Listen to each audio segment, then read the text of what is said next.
real high-class bout. It's on!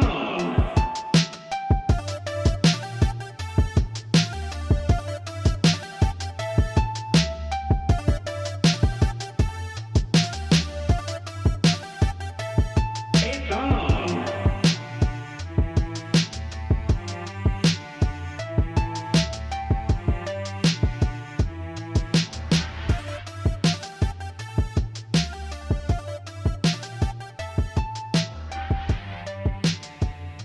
Hello, everybody. Welcome to Arsenal X, the Xbox podcast here on Boss Rush Games. I am one of your hosts, Corey Derrigan. Alongside me, as always, is the wise Wisconsinite, Mr. Jesse Douglas. How's it going? Also joining us is the Diggity duo. First, we have the luscious Brody Foltz. I love that carries over. It never gets old. It's great. I love it more. It's the it's the podcast cinematic universe. You know, you got to have the Easter eggs and all the different shows. That way, you can connect them all. You know. Mm-hmm. Also joining us is Jeff James. I don't have a name for you. I'm sorry. What's up? This is my name. I didn't get it. I made Brody's nickname, so that's the problem. He's also wearing a Weezer shirt on a superhero shirt podcast. So, Superhero shirt, and I showed up with a Weezer T-shirt. That's. I mean, we all kind of decided that when we make our Avengers movie, he's just gonna be the theme song guy. So I'll be bass. We just decided that. But how you guys doing? I'm glad you guys are here. It's been a while since we've podcasted with you guys. Yeah. Doing We've good, survived the world kind of half ending. It's kind of neat. Yeah, this apocalypse is terrifying, but also it's kind of boring, you know? I mean, it is. It is very terrifyingly boring. Lots of game time. Not working on the backlog, but lots of game time. It's fair. Yeah. That's fair. But yeah, so just in case anybody doesn't know who Diggity Podcast is, which you guys should, but just in case you don't, you guys want to remind everybody what Diggity Podcast is and where you can find it and what it is and who you are and how it gets to your ears? So we are a gaming podcast that started about, we're coming up on 2 years now. And we've kind of prided ourselves in being brutally honest and not trying to sugarcoat anything or tippy-toe around things that anybody has tried to give us any money for or anything like that. We don't really play that game. So it's just been this really crazy adventure of going through all the gaming news once a week. Every Friday, we kind of like to call it like a weekly roundup kind of thing and get all the news in one show rather than the two shows that we used to do. But you can find us on Twitter at Diggity Podcast. You can find us on Instagram at Diggity Podcast. And honestly, we are just about anywhere you could find a podcast at. We're probably there. If we're not, let us know. We'll get on there. So that's really the short and sweet origin story of Diggity Podcast. Nice. One of my favorite podcasts to listen to on a Friday morning at work while I'm still working in the office and doing reports and stuff, so that's fun. It goes up plenty early in the morning. Usually it's live by like 5, so try to hit that nice early drive into work time and get that commute so you don't have to listen to some shitty local radio station with an air horn go off every 30 seconds. Right, and like a commercial, like 50 commercials in between 2 minutes of talk time. Yeah. No prostate commercials in our podcast. Sometimes. Speaking of prostate commercials, this episode is I'm just kidding. Man, we have a huge show. I'm glad you guys are here because there's a lot to talk about. I'm sure if you guys were expecting a short show, no, we weren't. No. This is not the episode. We're ready to go. This is not the episode to be listened to. I told the wife good night. Yeah.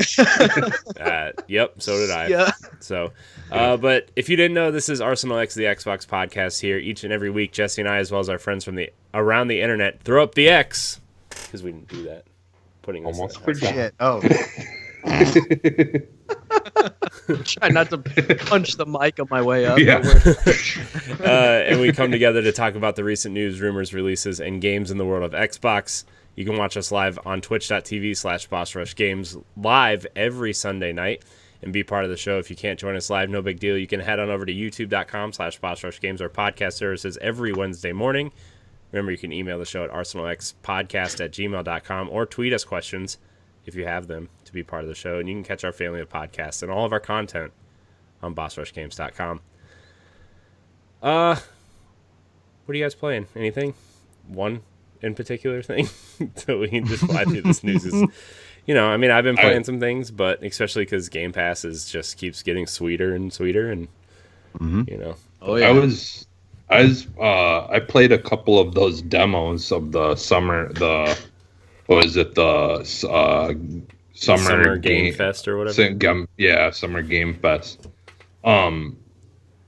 I really, really liked the 9 Monkeys of Shonen or something like that. Oh yeah, it was really, really good. Like, because it was almost like a mix between like a beat 'em up, a side-scrolling beat 'em up, and like not really a fighting game, but like almost something like, I don't know, but because every face button did something different. Like, like you could hit the one button, I think it was Y or something, would use your staff where you'd hit and you could, combo it, or you could do different combos with all the different things. It was like the one was more of like a jab with your stick, and one was a evade, and one was a jump or something like that. And and like it was actually really fun. I'm honestly looking forward to that coming out, because I really had a lot of fun with it. Some of them that I played, I was hoping would be really good, like Bite the Bullet. Like it wasn't bad. It just I don't know, it felt a little busy for me. Like there's just kind of a lot of stuff going on, and it was trying to be almost like Dead Cells with guns, almost. That's kind of like how I'd explain it. It's like similar to Dead Cells, where you're you're going through and trying to get as far as you can on a life, and you're finding different upgrades for your guns and different like specialty weapons like that shoot like bigger blasts and things like that, and you're going against like these like creature type things. But yeah, it's pretty much like Dead Cells, but like what you're more of like playing as like a military type kind of character.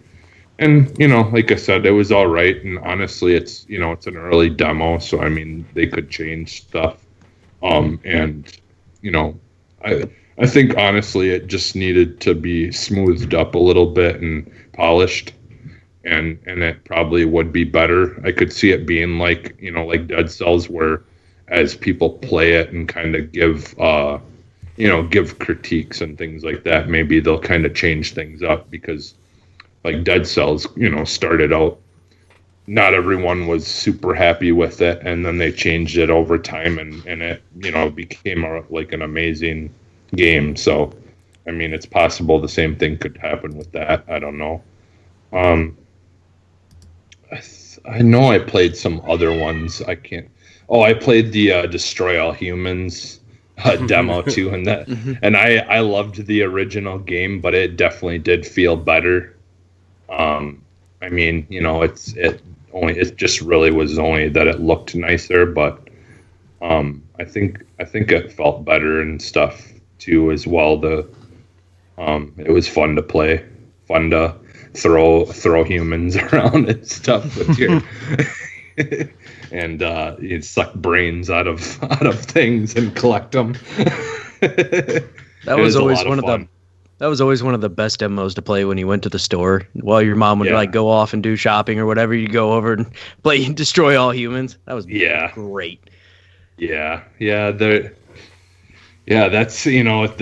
going back to the whole COVID thing like that. Now it's like something you can't even really do. You can't even test out equipment in the stores anymore. Everything says do not touch.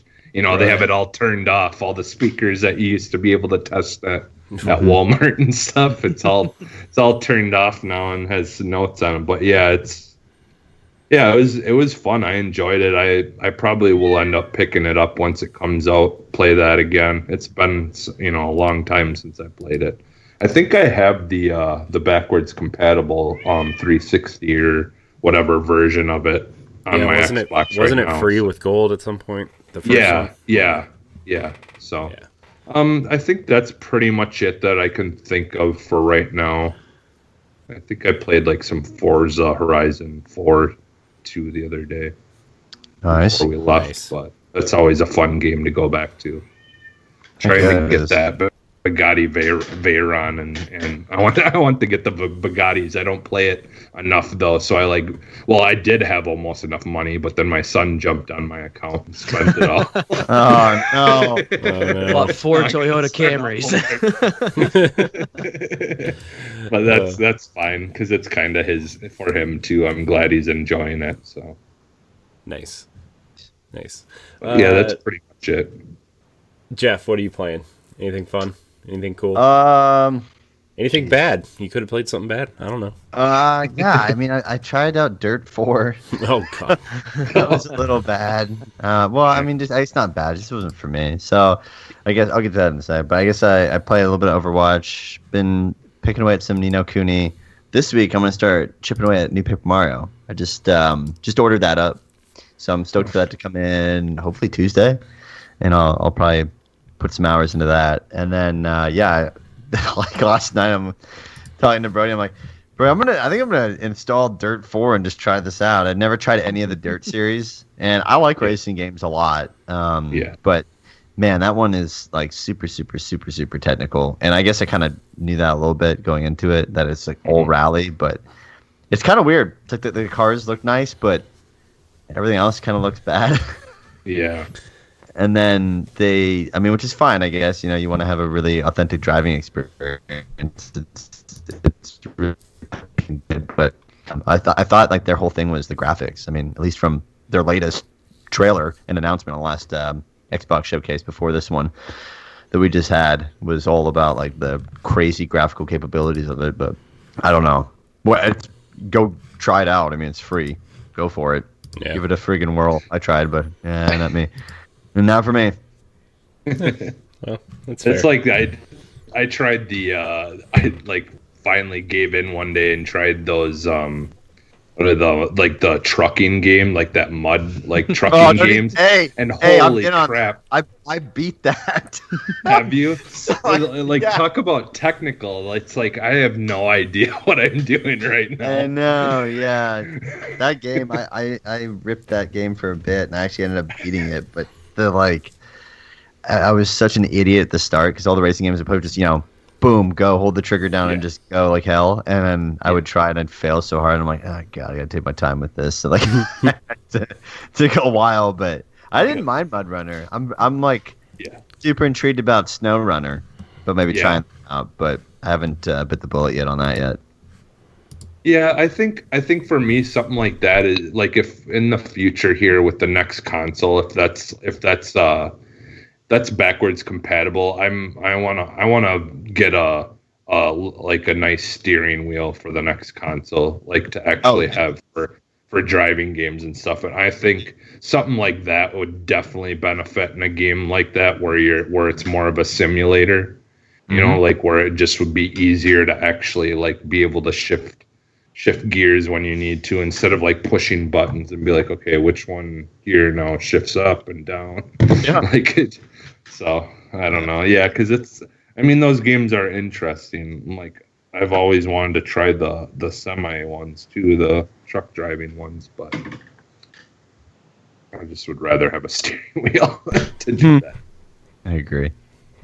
Nice. Brody, you playing anything? Yeah, so I know it's an Xbox podcast, but I barely touched my Xbox this week. I've been playing a lot of Final Fantasy 14. I've got that MMO bug right now, and it's really sucking its teeth into me. Is that? Let me ask you a question about Final Fantasy 14 real quick. I think the base game is free. right now. Yeah. On PlayStation. Yeah, they just. Is it worth jumping into as like a single player experience?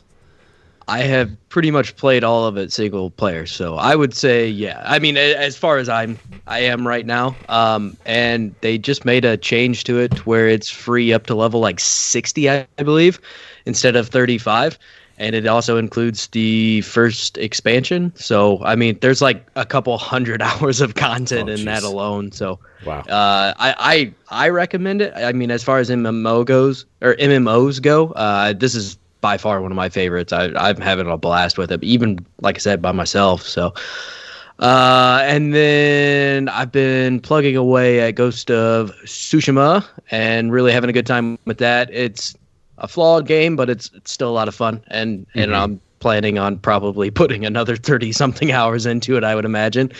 And you know, some of the staples of my Xbox playing time is Call of Duty and Rocket League right now, so I still kind of plug away at those here and there, usually for brief amounts of time, and then hop into something else. So, but yeah, that's really about it for me.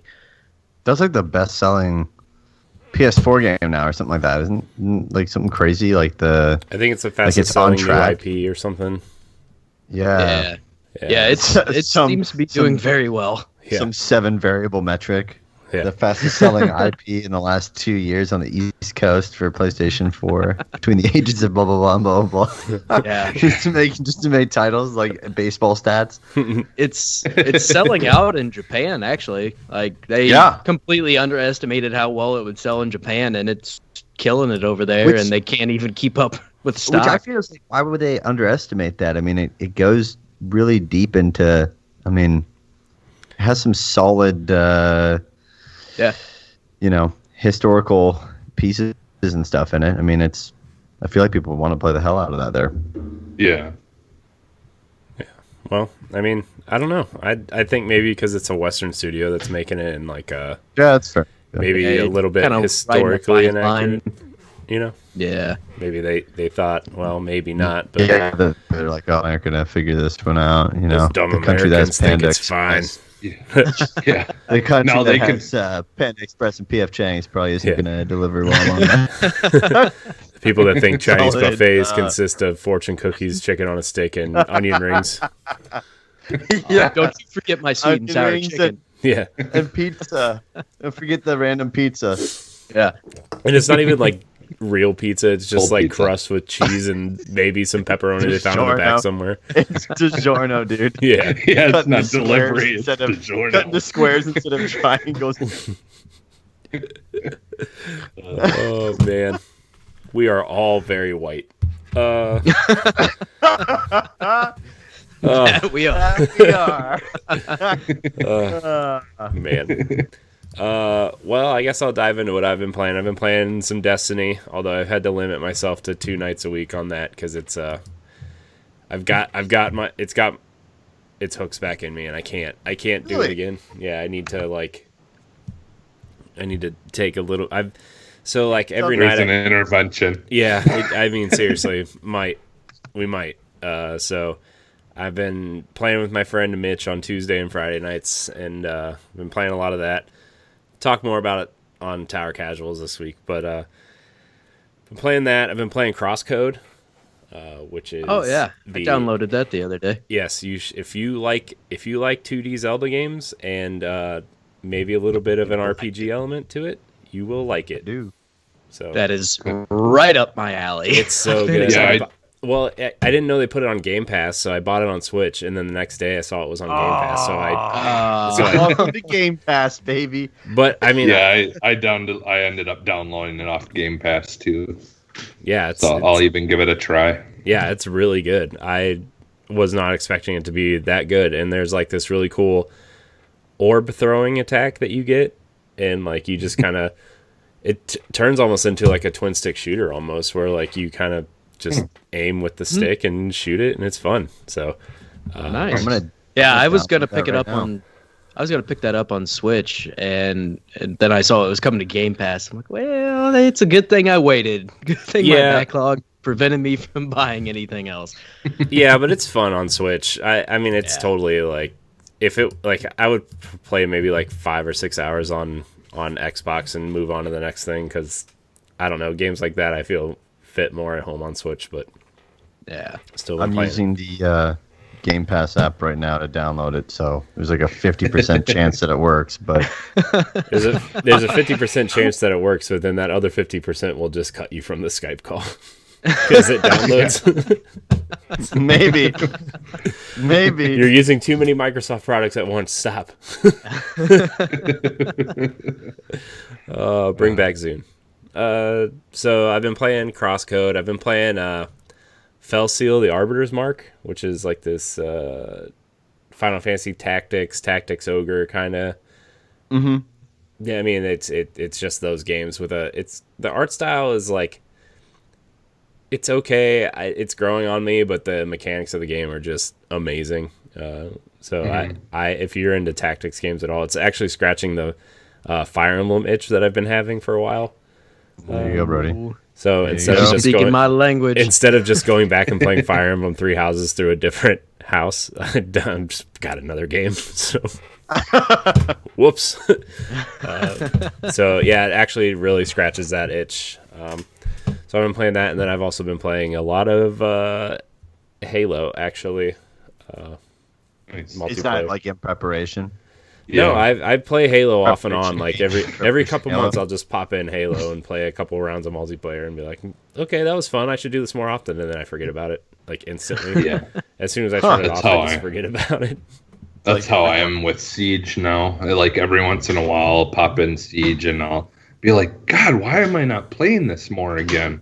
Yeah, I just love this game, and then next thing you know, it's 3 months again until I play it. yeah. Yeah, I do that, but with Overwatch. But it's different for me because I play it and then I go, why do I play this? The The opposite community effect. I is say that- awful. I say that every time I play Overwatch, and then I'll play for like 2 or 3 more hours. Yeah, I know. Man, I hate this It's game. bad. All right, queuing up again. Oh, that I was- McCree, I hate it. Super worst to deal with right now. So I mean, I thought for sure that with OpenQ would be better, but yeah, it's the exact opposite. It's not. It's actually way worse. So bad. It's just a good thing that nobody wants to play healer, and I'm always willing to play the healer. So Yeah, Yeah. well, I end up playing tank, so that works out a little bit. But most people are like, "Oh, it's all disco damage." It's like this. It's not gonna work. It's Yeah. not gonna work out. Yeah. yeah, That's the whole reason they did that Yeah, roll Yeah. queue type stuff, because Yeah. everybody's like, I'm just gonna be damage. Yeah. No, this is a bad team comp. We're gonna suck. Yeah. So I think that's all. Oh, I've also been playing Tomb Raider, trying to finish that up for book club. Every time I've thought this game was going to end like 5 times by now, and I'm like, man, why is this game so long? Why is this game so long? Now I'm like picking up parts off of a boat, and I'm like, is it too long? they're Like- all too long. But I mean, this one feels extremely long, and the funny thing is, it's the shortest one. So Oh, No, okay. No, this is the funny part though. I technically I didn't finish it either. oh. But do you remember why? Okay. Oh yeah, so, you got some kind of weird bug. Yeah. So at the end of the game, like have you guys played that first one then? I played a little bit of it. I didn't Oh, okay. pursue it too Well, much. Well, so at the end of the game, like after you do everything, you're supposed to meet up with the group of the people that you're on that island with, and then you get in the boat and sail away.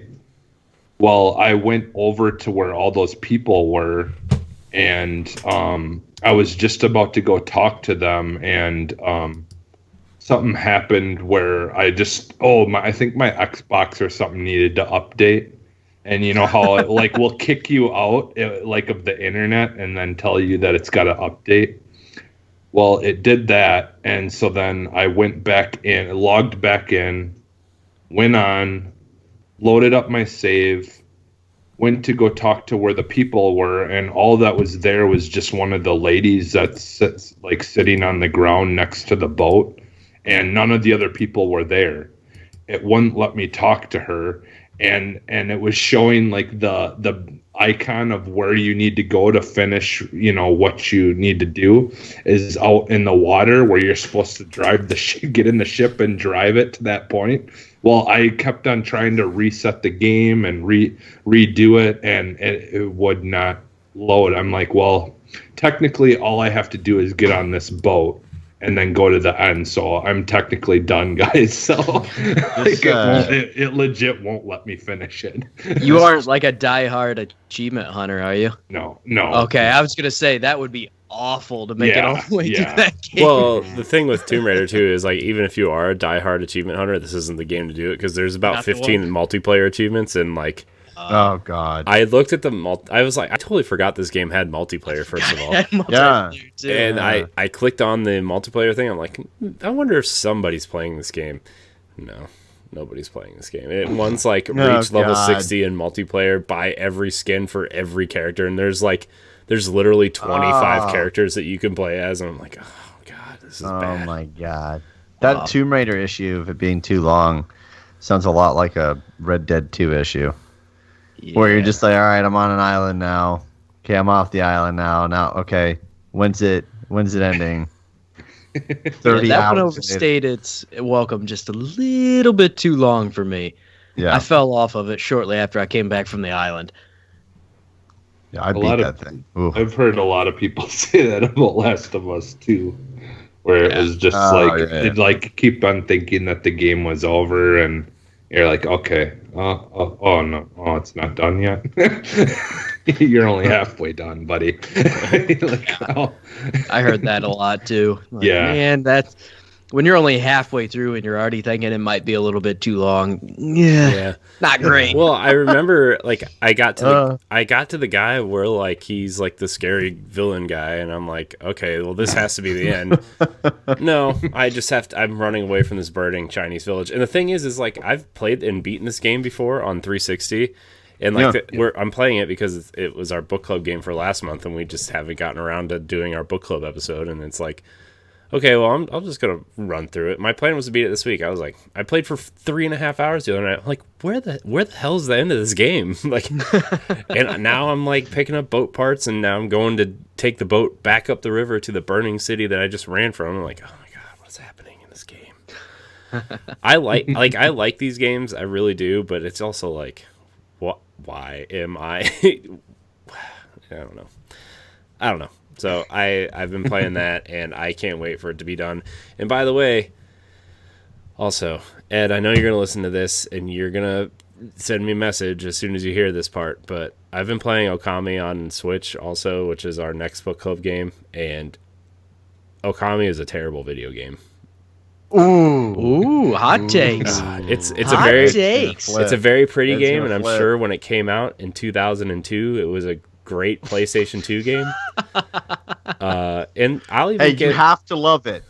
You have to love it. I know. That's the rules in this community. Is you can't say that something's not that great when everyone loves something. I'm thinking about just YouTubing a story and boss fight thing, and then leaving my Switch on for 35 hours to make Ed think I'm gonna play it. I don't think it's that great at all. No. I had heard so many times, if you love Zelda games, you got to play this. It's great. No. It's amazing. I've started it, made it about 2 hours in, and I can't stand it. To be fair, it does have a ridiculously long intro sequence that nobody likes. So there's your Zelda. Yeah. So there's your Zelda game, plug. Yeah, that's all people made it through. That's why they thought that. That game is totally part of like a sequence of games around that time, like Beautiful Joe and shit like that, where everyone's just like, you can't hate Beautiful Joe. It's not a great game. No, I mean, there's like 5 or 6 games specifically from like 2002 to 2004 that everyone loves with a passion, and it's like, I don't know why, like they aged so terribly. Yeah. Well, see that's the thing. Like for the time, honestly, like, because like for the most part, I am enjoying Okami, but there is those telltale things of that era that are very, very annoying at times. Everything's chunky and everything's flying all over the place. Well, and I'll admit it. Like, as much as I love Ocarina of Time, that game has some of those same issues too. Oh, yeah. Like the finding your way around crap, and it feels like you're wasting so much time just trying to travel to the next thing you need to do, and it's like. I get it. I love, at the time I loved, it's open world, like it's more open. You get to, ride a horse everywhere. We just pissed off so many people. Nah. Go ahead, unsubscribe. I don't care. Again, This is an Xbox podcast. Go away. Ocarina. That's right. Ocarina of Time is still my second favorite Zelda. So If you think that. if you think Ed's someone's probably bad, so happy right now because now we're all talking about Nintendo. I know and Ed's not here. we all got to put $1 in the Nintendo swear jar now. Damn it! There goes more cash in the less cash in the U.S. economy. Damn it! Yeah. But But I mean, I get it. It's like it.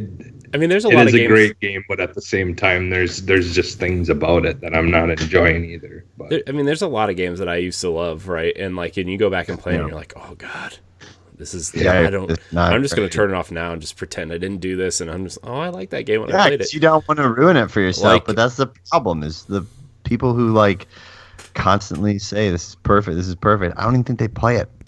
yeah, I think they just say, "Oh, I remember how good that was," and they just roll with that. Yeah, go back and play GoldenEye. Yeah, That is one of the worst games I've worst ever shoot. tried to go back and play. you shut your Like mouth. things Yeah, it's start rough. exploding, and it's like. It's like, what the hell? Like, I don't remember this freezing this bad when I played it back in the day. How did we stand Things run at 12 frames a second, and you're like, oh my god, Yes. what's happening here? In that game, when there's explosions, it's like a half of a frame per second. Yeah. Yeah, so there's a lot of games from that time too. Like Kingdom Hearts even more recent games, like within the last 10 to 15 years, Oh yeah. that I don't care for, that I know everybody loves. Like Mass Effect 1, I tried to go back and play that. It's rough. Like the I story played is them out still of great. order. The story I is played the second one first, Why would and then you I do tried that? to go play one. Why would you do that? Just the timing of when I got into it. So yeah, I tried to go back and play one, and I couldn't do it. I hated it. No, it's a good thing. You know what's still good though? Dead Space. I'm playing that. I'm playing the first one. That game is still phenomenal. Man, I'm just gonna end my rant right there because there's a couple other games that are more recent that people love, and I know they would unsubscribe if I said it. So I'm just gonna move along. All right, so we're gonna get into the Xbox games showcase, the pre-show that Jeff Keighley had. There's a few games on there that he kind of showed off. There was also an Xbox ID at Xbox showcase beforehand as well. Just going to run through the ID at Xbox games real quick. Shredders looked like a cool multiplayer snowboarding game. I don't know if it was trying to be SSX or Cool Borders or maybe something more realistic, but it looked pretty cool. I hope it's somebody's like, they're not making SSX, so we are. Yeah, I hope it's more like Cool Borders, honestly. I love SSX, but I loved Cool Borders. It was a lot of fun. Yeah, I definitely want an SSX because Ubisoft's Steep or whatever. Yeah.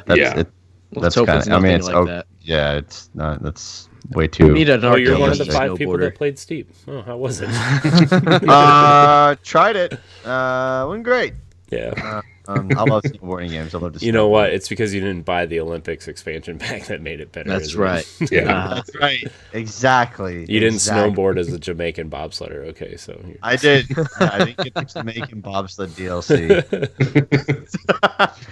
Go off of the peak of a runnings. mountain after I parachute onto it. I wonder how Gotta get that. I wonder how many people in the age bracket 18 to 24 do not get that joke. Yeah. Oh, probably a ton. It's Probably most of them. probably Yeah. more people Go who on get it Disney are Plus probably- and just look for Cool Runnings and watch it. Yeah. So Yeah. Yeah, absolutely Yeah. go watch. I want. Yeah, I definitely Give us want an some Cool SSX Runnings. game for sure. I want to hear some just ridiculous stuff when you hit a ramp, being like shredding that pow pow, like just stupid arcade shit.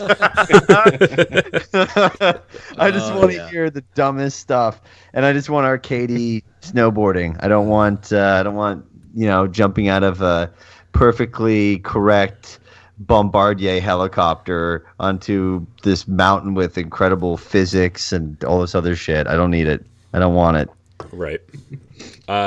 So they also showed The Last Stop, which is the new adventure game from the makers of Virginia. It's a third-person adventure game. There's 3 separate protagonists. One is actually trapped in somebody else's body. It's a supernatural story. It looks interesting. Not gonna lie, I probably won't play it. I probably won't play 90% of these games, to be honest. I'm not the indie guy here. Okay, I'm sorry. I love the indie games. As I just named 3 that I was playing, but that's okay. Artful Escape is a music-based 2D platformer about a musician trying to find his stage persona through these weird kind of dreamscapes, it looks like. Probably the best game in the entire video was Tunic, which we already knew about, but it's the Zelda-like adventure starring a fox. It had some really cool new puzzles shown off, some cool monster designs. So that game looked cool. Lake, which is you play a mail delivery person, and it takes place over 2 weeks, and it's just about the interactions that you have with people that you deliver mail to during these 2 weeks. So I'll probably play that because for some reason I play fucking the weirdest fucking simulation games. Yeah. I'll just be like, "What's it like to be a mailman?" And I'll play it, and I'm like, "Wow." You didn't play Death boring. Stranding? Yeah. No. The next game they showed off was Sable, which looked like a really uniquely animated open world Zelda kind of adventure. Really had a cool color palette and cool character designs. So I really like it's almost like, it's going to sound weird, but moving stop motion animation is what the animation style looks like. Like a claymation? Yeah, almost. But it's like, it's weird. It looks like it's running in stop motion, but at 60 frames a second, if that makes sense. It looks cool. I know I'm not explaining it well, but if you look up the trailer, you'll understand what I'm saying. So it looks kind of cool. Song of Iron, which is a side-scrolling brawler with realistic Viking-themed graphics. Also saw him throw an axe into some weird monster's face, so that was cool. Was this? Let's see. Was that it? And then get into Jeff Keighley's thing? No. Oh gosh, man. Why did I take so many notes? Wow. X01 was like this physics-based aircraft flying game. I don't know. I saw him fly through a building and some rings and stuff. That was neat. The Falconeer is an open world air combat game. 12 minutes looked really interesting. You're just kind of stuck in this time loop where an intruder murders your family, and you use the things that you learned from dying the last time to kind of make your way through these 12 minutes. So. The Ascent, which was shown in the last Xbox showcase, the top-down kind of cyberpunk action RPG, looks really neat. I actually kind of want to play that game. It's 1 to 4 players on or offline, which is cool. So it kind of has that Diablo feel to it, looks like. So the Big Con, probably won't play it, but the art style reminded me of like Doug, the 90s cartoon Doug, mixed with Toe Jam and Earl, is what it looked like. It looked like a really weird Nickelodeon cartoon. That's actually a really good analogy, though, yeah. And you just have to perform tasks, good or bad, to save your parents' video store. They showed the character pickpocketing and stealing stuff, and then there's puzzles to solve in that as well. There's Unexplored 2, The Wayfarer's Legacy, is a roguelite action RPG, which totally just turned me off because roguelites and roguelikes are, as soon as that word is mentioned, I'm like, I'm out. I'm out. Yeah, me too. Which sucks because it looks really, like, the art style looks cool and like the combat looks fun and everything, but like I can't. We all just don't have the patience. Yeah, pass. Well, and I usually, for me, like, I'll give them a try. But yeah, if it doesn't hook me, I don't waste my time any more than I have to. Like, obviously Dead Cells is one of those, and it was an amazing game that I put a lot of time into. Yeah, that was like the one. Well, there's been a couple. I liked Rogue Legacy, and I thought that was a great game. Just the whole idea of like your lineage, like every time you die, you have to pick a new lineage, and like you have your pros and cons, and that part 2 of that's coming out soon too. So yeah. I mean, there's certain ones that have did it for me, but there's definitely been a lot of them that that I gave up on. Yeah.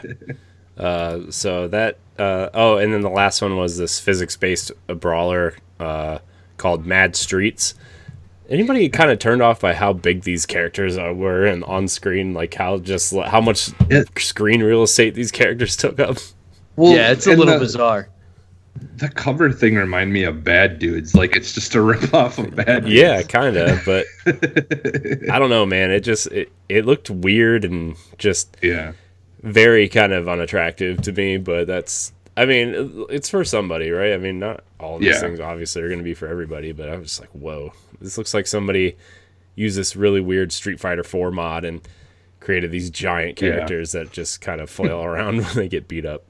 It kind of looks like that game on that's games with gold right now, Dunk Lords, where like they're just massive. Yeah. Oh, okay. Which is kind of like a NBA Jam kind of.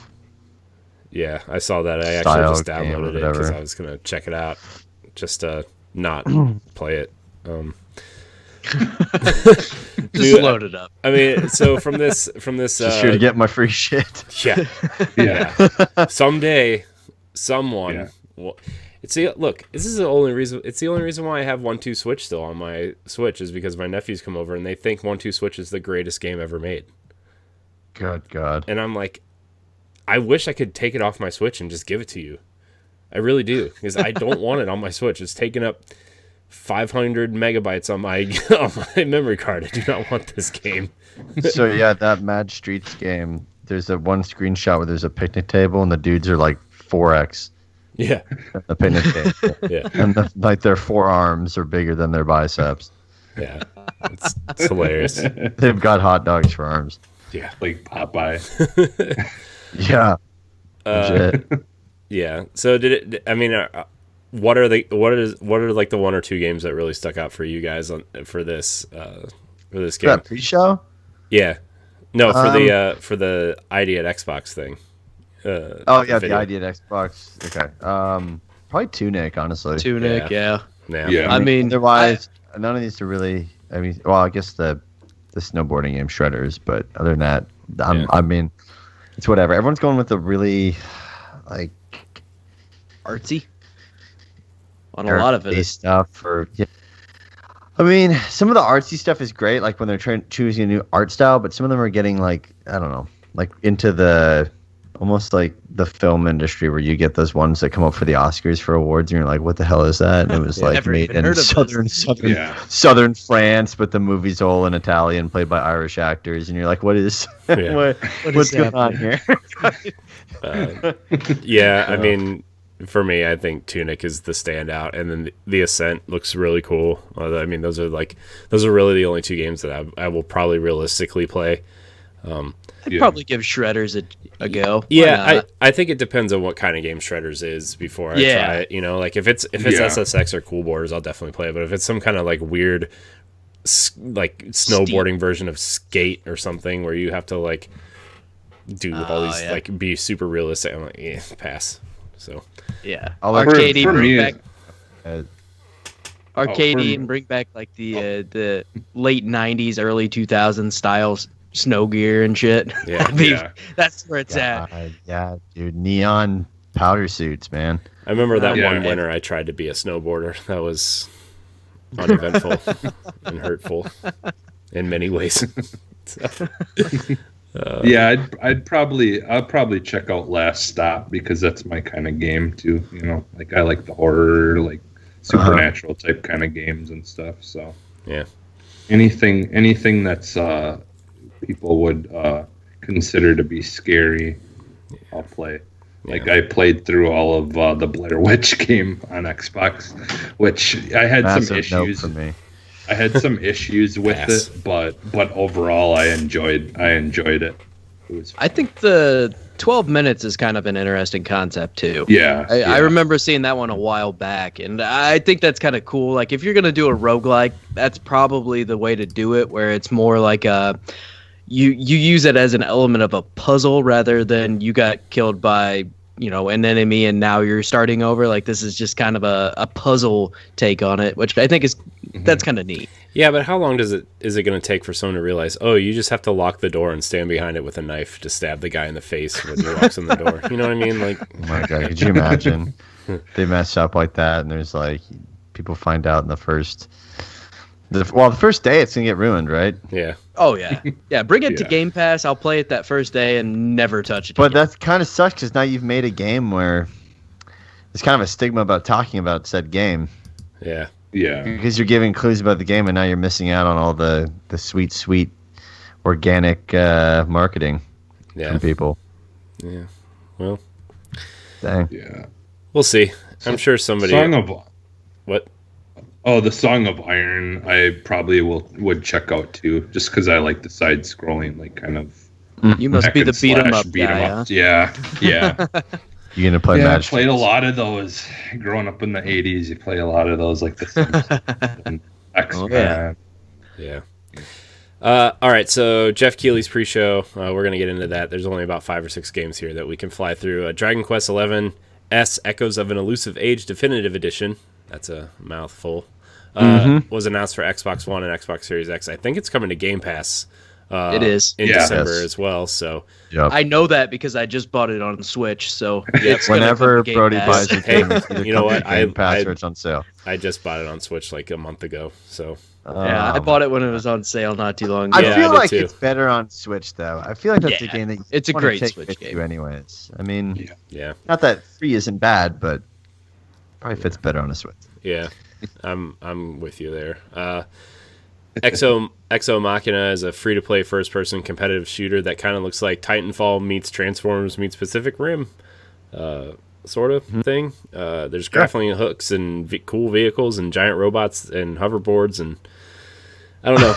It's weird because like at first it looked really generic, and then as you kind of got through the trailer and you saw like that spider tank or that scorpion tank that literally looked like a scorpion, and then you saw basically Optimus Prime and Megatron fighting with swords and shields in the middle while you're shooting other guys, and then you saw them like kind of grapple up to the helicopter and fly around. That was cool.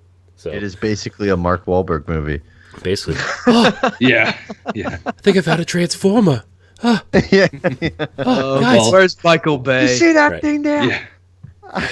Well, the actual Transformer game that came out recently wasn't very good, so Which fans need something else. I don't know. There was one that looked so bad. It looks like I think it was the Bumblebee game, wasn't it?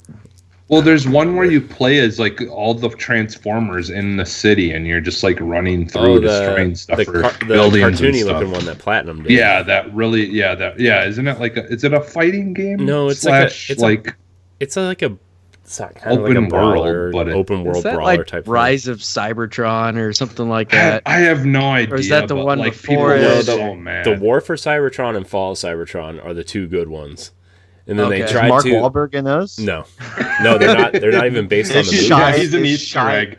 They're not even based Shia off the Beef movies. in there? No, they're not even based off the movies. And then they made a third one in that series where they merged the movie franchise with this franchise, and they're like, it's God. it's called Rise of the Darkspark, and it's like you move through the dimensions of the Cybertron series and then the movie series, and it's just it's real bad.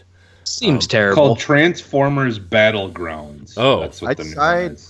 tried to like heavily get into Transformers, and I watched the movies, and then I watched like the animated TV series. There's like, your the problem. original one, You watched the movies. and then I still think that I first also, like- movie is a pretty decent Transformers movie. it's pretty all right given like the CGI at that time and stuff. Like Yeah. everyone's kind of blown away with that, and then like I don't know, I just couldn't get into it anymore. Like I remember going to Universal Studios and there's a Transformers ride and shit. And I'm like, this is ridiculous, and this I don't know. I just couldn't when Shia LaBeouf is in them and Mark Wahlberg and Megan Fox. You like look back on, it, you're like, my God, what just like a terrible What cast. happened?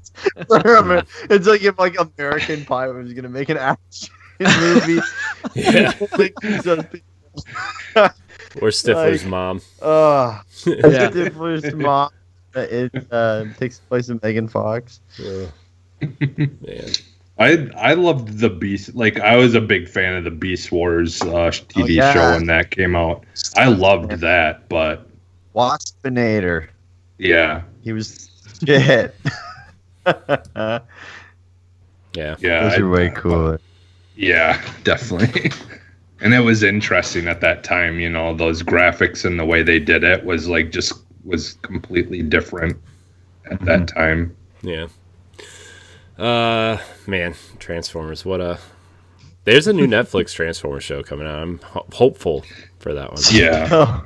We'll see. I have a story where at Universal Studios there is a Transformers ride, and they have like this guy dressed up in a suit, like on stilts, I'm assuming, because he's like super tall, dressed as like Megatron, No, it's just a tall guy or whatever. And me and my He's just imagine takes his suit off, and he's like 10 feet tall, and I'm like standing there. I think I was standing there, whatever, and it was in like college. We went for like a road trip, standing next to him. And I'm like, what the hell is that smell? And I swear to God, he shit his pants inside this. That's hilarious. He's got a Everyone else in the line thought for sure that like trying to crap his pants inside the suit. God. He's wearing a pair of oops, I crapped my pants. Hey man, they got to be in those costumes for a long time. Oh my God, it's so hot too. It's like this time of year, like close to like August, 90 something, like 120 with the index in Florida. He energoned everywhere. That's just the oil in my joints. Yeah, all spark pants. It's time to change your oil there, bud. So the next thing they showed in Jeff Keighley's pre-show was a new Watch Dogs Legion trailer. I'm not gonna lie, I have no interest in Watch Dogs. I tried. Yeah, I died off on the Legion stuff. Yeah. I did Watch Dogs 1 was okay. The second one was decent. Mm-hmm. I've told Brody this. I mean, whatever. I don't need another game that's based in London. I don't need that. It's the same shit every single time. I just don't need it. Yeah, I well, first of all, I played 1 on Wii U, so that was already the batch. Oh my gosh. Right. Oh. Hey, you know what? Right. Nintendo Power Block was the only show we were doing at the time, and I needed to do my due diligence of playing these games on the Nintendo platform, and God bless you for Way doing to a take service one for for your the country. team. Yeah. I can't tell you. Seriously, dude. I can't tell you how many third-party games I have for the Wii U. It's just What was ridiculous. like the feature use of the screen on the Wii U in I think Watch instead Dogs? of Did you hack things? Yeah, you could, but it was Click more on of a light. it was more of just like a big blinking button on the screen instead of pressing A or B.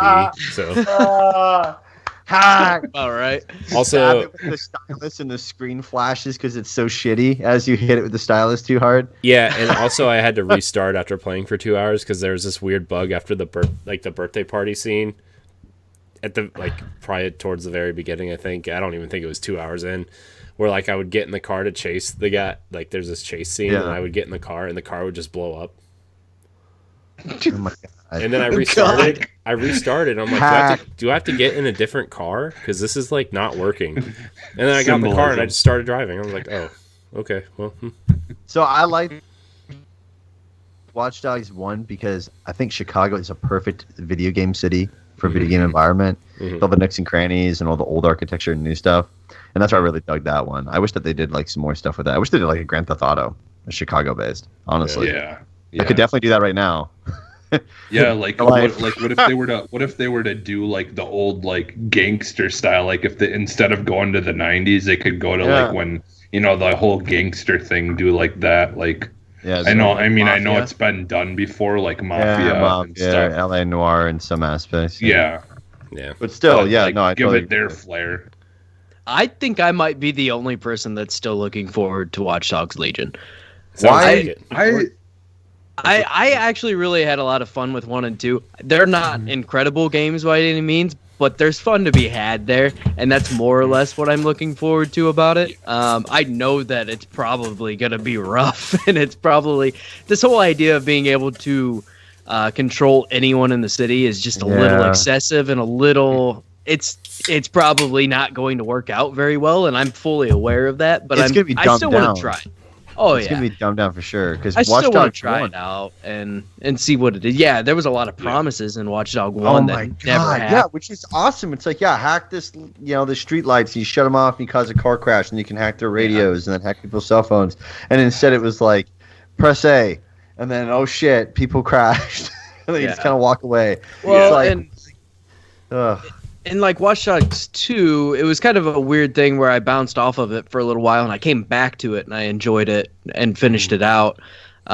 So yeah, this one I'm kind of hesitant. I mean, I'm gonna check it out. I'll take one for the team and see what it's like, so I can share that info with other people. But man, I don't know. I'm still kind of excited. I do wish the location was different though. I feel like we've had enough games that have taken place in London. It'd be cool to see a game in like Toronto or something like that. Yes. I mean, I know that'd be put it awesome. TO, baby. Yeah, let's put a crime-based game in the safest country on the planet. Probably. Sorry. Grand Theft Auto Toronto. Can I play a My Mountie? sign. Can I ride my horse to Tim Hortons drive-through on a Mountie? Then I'll play it. Yeah. Where's that game? You crash a car you steal, and then everyone around you gets out of their car and offers you to take theirs. I shouldn't make jokes. 18% of our just take my listenership car is there, from bud. Canada. I mean, so I shouldn't be making those It's weird though, right? Because Overwatch 2 or whatever the hell they're gonna call it is they have a Toronto map.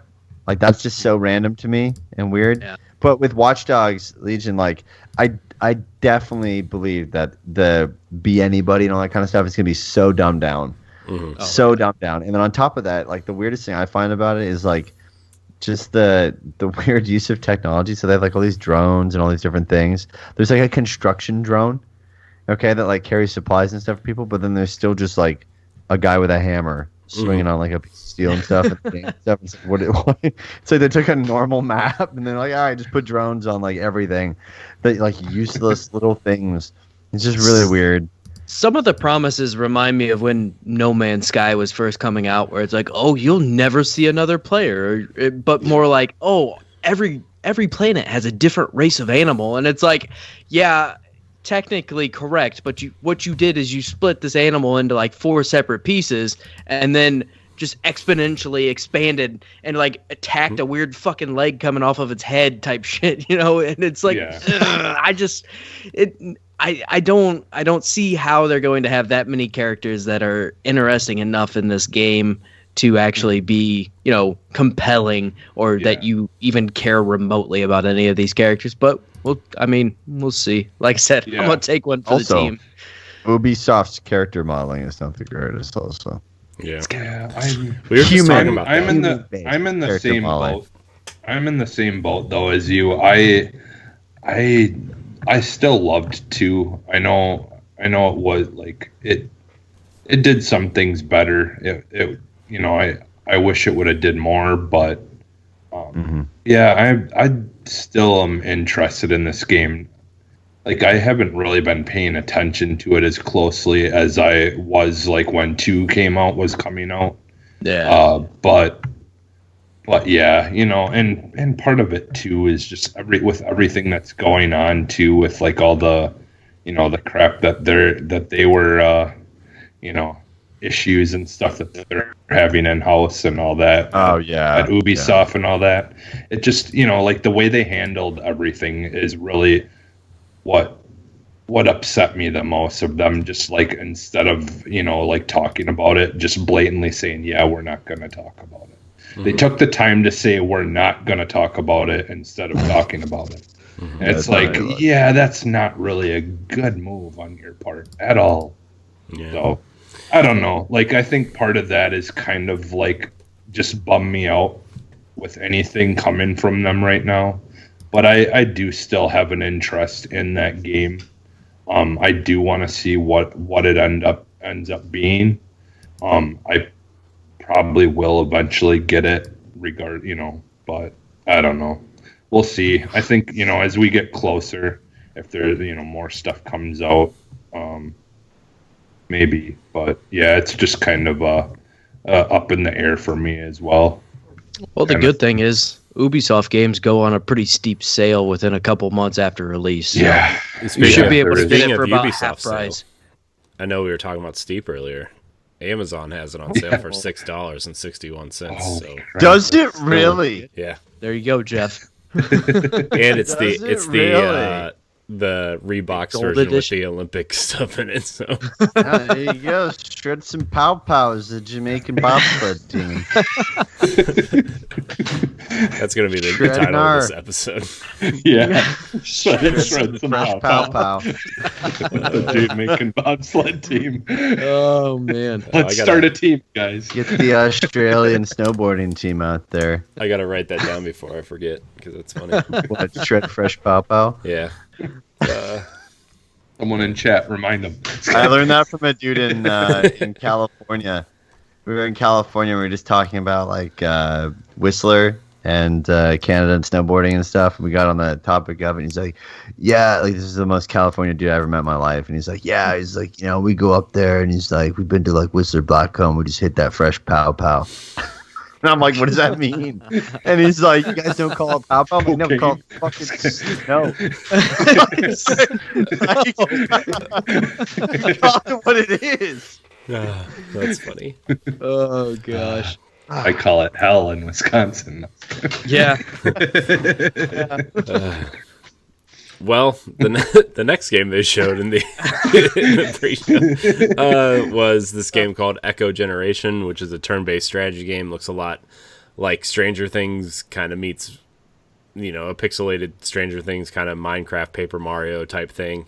It's got some interesting enemy design, but this was clear. Somebody really got drunk and watched Stranger Things and was like, it'd be cool if we made a game that kind of looks like this, but it only has the curly-haired kid in it, And we throw cards into it. yeah. So I'm out. I'm done with card games. I know combat system. That's I'm over totally game. yeah. Man, I don't know. That's another thing. Stranger Things just didn't get me. No. No, No, I it made didn't get me either. 4 or 5 episodes in, and I'm done. we watched the You first say season. The second Like one it? did Terrible. a little bit, but that first one really. Jesse, I it's just only was- because they all dressed up like Ghostbusters. That's the only reason why you watched it. Oh no, never mind. Stranger Things. No, I watched all of that. I was thinking you're talking of about the game. What's the game called with the episodes? Oh, the Telltale it's- games. Not okay. the one on Xbox. Oh, Life is Like Strange. Life is Oh. Strange. That's what I was thinking you had said for a second. No. No, I I need to finish loved- that second season. But I love Stranger Things. Not enough to get that game, but well, you're the one, Jesse. You're the Yeah. one. The next game they showed was Hello Neighbor 2, which Hello Neighbor's a thing, I guess. Enough to make a Yeah. second one. Yeah, it's a big thing. yeah. It's a massive thing that, I don't know what market was really picking up on it. I think it was like honestly a younger market. Like my nephews love Yeah. that. Yeah. And they like the Five Nights at Freddy's stuff or whatever. So Yeah. Yeah, There's just a my whole kids- world of games out there that just nobody cares about. And then you see this huge community is like 5 million players are playing Hello Neighbor. And you're like, what? Well, yeah, it's for me, my kids found out about it through YouTube families that play that and stuff. that's it. Yeah, exactly. My kids, and it's the only YouTube family that I've watched with them that I actually can stand, but they're called like FGTvers or something like that. Oh, God. FGTV or something like that, but they play that. They play games like that all the time. I think the devs give them early versions of the game. I think they actually even got put their poster got put in the game. Do they open up loot crates and little boxes of toys and stuff like that? No, they don't do that. They don't do that. They do stuff that I don't know. I think some parents and stuff would probably think it is dumb, but I think they're actually hilarious. I don't know. They're actually entertaining. Like legit, they're funny and entertaining. But I don't know. Yeah, they're not too bad. The dad is funny. He just does like a lot of rap songs over like stuff like jeez. when he's playing games he'll loop like parts of the game like something he said and then he'll make a whole rap song and puts a beat behind it and then like just Wow. it's So an bad move right entertaining there. show. Wow. The last game they showed was a game called Balan Underworld from the creators of Sonic and Nights into Dreams. Also has the lead artist and composer from those games, which Yeah. at first it kind of reminded me of like a weird, trippy Mario Odyssey type game. But then they said it was from the creators of Nights into Dreams. I was like, oh, well, this clearly looks like a 3D version of Nights. So it's a 3D platformer themed around musical theater, where you go into these different worlds through the stage, and really aiming for that Nights into Dreams crowd. It looks like so. Yeah. It's a big crowd. Yeah, Yeah, all- it was interesting looking for sure. Like 1 million I wouldn't people who mind bought a trying it. Saturn. Yeah. Yeah. But there's also all those people who didn't go out and buy it, and then they just constantly hear about this game, and then they go pick it up. But And you had to buy that weird round disc shaped controller with the analog stick on it, and it was just the worst. Oh, yeah. controller. It was awful. yeah. I have it. I have a Saturn and I have that controller. they improved it and finally we got the Dreamcast controller. Yeah, I mean that's 'Cause essentially what basically it was. Yeah.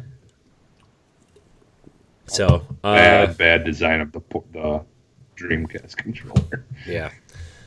So unless you guys have anything else to say about any of those games, we're going to move into the showcase proper, because I'm sure we have a lot to talk about in Yeah. showcase proper. I do have one thing. Uh-oh. So it's on That's a my note. response every time. No. It's a note on Jeff Keighley, because I don't know if he's going to go back to it or not. But did you guys see that they're going to do G4 TV? Yeah, I did. Yeah. In Yeah. 2020. He's totally going back to it. It's going to be, what's going to happen? It's going to be called Jeff for TV, and it's going to be Jeff Keighley is going to own that network now. Yeah. And he's going to come up, and the first thing it's going to open up, it's going to explode. And it's going to be Jeff going to be like, "Hey guys, it's Jeff Keighley here," because he's over on everything. Mm-hmm. Yeah. Full It's the domination, dude. Ryan Seacrest of games. Yeah, From exactly. Pretty the much. mid 2000s. Not now. Mid 2000s. Yeah. I don't know, Yeah. man. Ryan Seacrest still getting around. We were watching those Disney sing-along things that they tried to do at the beginning of quarantine. He was hosting those, so He was hosting. yeah. Boy, it's getting dark for Ryan Seacrest. Yeah. Dude, those things Tough were... time. Look, Seacrest household.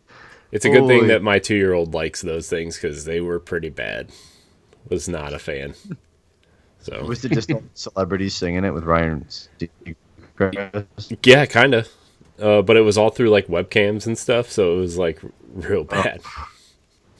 We need more people like Jesse Camp though to come back into this world. The BJ from MTV. Wow. Yeah. Whoa, dude. Whoa. Wow. All right. So the Xbox Game Showcase on Thursday was Microsoft's big reveal of Xbox Series X games. Of course, most of these are probably going to appear on Xbox One as well. Everything you saw here, except for one thing, is going to be available on Game Pass the day it launches. And still, Game Pass is the best deal in gaming. And this showcase is proving it still. I'm not sure how many of these games I would buy outright, honestly, but in terms of what you get with Game Pass, I will definitely be checking out most of these games for sure. So the showcase led off with Halo Infinite. I think it was about an 8 or 9 minute gameplay demo, and I think the whole segment was about 12 to 15 minutes. Kind of led off with this opening sequence of them kind of building Master Chief's armor for this new game. It looked like, kind of symbolizing rebuilding the Master Chief and rebuilding Halo or whatever. They are marketing this as a spiritual reboot, but it's still Halo 6 type thing. The gameplay segment leads with they kind of fly in, being shot down by these anti-aircraft things, and the pilot, which they won't say his name for some reason, so he must be important. I guess is what they're trying to hit at. But the pilot kind of argues with Chief because he just wants to go home, and Chief has to go on to this mission to kill the Halo ring, I guess. So they kind of fly in. He's like, I'm going to go take out these anti-aircraft things. And so he leaves the ship. Very Halo. Very, shooty. Let's jump in a Warthog, drive over here, shoot some Covenant guys. Brutes are back, so we'll shoot them, I guess. But they're wearing red this time, not blue and yellow, so, they're different. And then... and then like the gameplay segment, which don't get me wrong, it looked fun. Like I'm looking forward to Halo just as much as the next guy, but like this gameplay demo like just didn't really like show me what was new except for the grappling hook, right? Like it looked like more Halo, which is fine, but it's just like different colors. Yeah, I mean that's what they did, right? Like they did. You're right. The best part is you're opening up. You're like, yeah. He's like, I just want to go home, and you won't let him go home. Yeah, I mean, he won't. That's how the story actually starts. That's legit. Yeah. How about we go? How about we don't? No. You're gonna crash land right here. Why do we need to fight the battle? I just want to go home. We must fight. Yeah. I'm not trained to go home. I'm trained to fight things that's happening. During this segment, they open a very large map, which is reminiscent to the Gears 5 open maps. It looked like you open a map and it had very, like I was just like, hey, Rod Ferguson left? We're gonna ask him for some map tips before he leaves, so we're just gonna copy it. Yeah. Hey, Steve, you played Gears 5, right? Yeah. What'd that map look like? It was very blue and with red dots. They had minimal detail to it. Ron, unlike a map. Make that map. Okay. That's what it like, so, totally agree on that. Because those maps are awful too. There's no detail. You don't know where the hell you're at because it's just lines. Yeah. Certainly not inspiring. It was like a topical graph or something. Yeah. So the enemy is actually the Banished from Halo Wars 2. So you're fighting them. They showed off a few new weapons, some Banished weapons. That kind of the burst rifle that they showed, that was like that really big burst rifle, looked really cool. That small kind of handheld shotgun looked really neat. Really long elevator ride up to another battle I was like, man, this is giving me some Mass Effect vibes and not in the way I want it to. The grappling hook was cool though, where you could kind of grapple things towards you and pull yourself to different things. That was cool. Yeah. Somebody played. Yeah, I did like the grappling hook. Yeah, somebody played Doom Eternal earlier this year and was like, we gotta add that. Yeah. Well, yeah, and I like that you could actually throw like exploding barrels and stuff now at things. Yeah. Which is really cool. Like being able to actually pick things up to throw and not just only be able to throw grenades is kind of a nice addition. Yeah. Like for me, like honestly, how the guns looked when they're firing things, like anything that was lit up and stuff, like I could see there where things just look so much better. I actually watched the Digital Foundry thing that they did afterwards, which kind of explained why when he was in the shadows, things didn't look very detailed and everything, and it made sense because I trust Digital Foundry. If Microsoft would have come out and said it, I don't know if I would have really paid attention. But just the way they were saying, like, the guns are just, like, the textures. They don't have to make the, like, generic lighting effects and scratches on the guns because they're using real-time lighting for the first time. And when it's in real-time lighting, it actually creates more detail from the light. And then when it's in the shadow, they don't need those textures, so they don't exist because they didn't make them. So it made sense from a technical standpoint, but it still kind of makes the game look flat outdated. In a way. Yeah. And speaking of outdated, the pilot, his face looks real bad. I'm sorry. I'm trying to be real. I'm trying to be optimistic. Maybe that's about why Halo. we don't know his name. Maybe because he's just gonna die as soon as they Lips are land. shut. Yeah. I mean, he Master Chief looks great, But it's the same. Even when Bungie was making Halo games, like Master Chief always looks great, and everybody else just kind of looks like Yeah, there's no facial Master details. Chief and Cortana. They Yeah. always spend a lot of time on Cortana too. Yeah. So I mean, I'm trying to be optimistic about Halo. It looked really fun. I'm always up for a great Halo campaign and some multiplayer, but like, it didn't look like it was running on a Series X. It didn't really even look like it was running on an Xbox One X. You know, like it looked like Halo. You know, like if you would have told me that they were playing Halo Reach or, you know, Halo 4 on the Master Chief Collection, I would have been like, yeah, you're probably right. That's what it looks like. Yeah, I've got some hot takes on this. Yeah. So That I put on my phone. I think the art style is kind of dumb that they chose for it too. I mean, it looks like Pixar or like a Disney Infinity. Yeah. I mean, with some of the art style for stuff, and I don't get why they would do that with their flagship IP. I mean, obviously because it's gonna be open world, so they probably had to sacrifice abilities graphic wise. But you tote the system as being this incredibly technical machine, and then you show your flagship IP off, and it looks like it's like early games on Xbox One. It's like that's just stupid. Yeah, it's I mean really they've been working on this game for what, 5 years at this point now, and I know they were working on a new engine and everything, but I'm sure that engine was in development when they were developing Halo 5, and like Master Chief from Halo 4 looks way more detailed, at least in the Master Chief Collection version. Like he looks way more detailed than he does in this game, and like you go back and look at the cutscenes from Halo 5, like Locke and Buck and all those Spartans when their helmets off look way better than the pilot does now.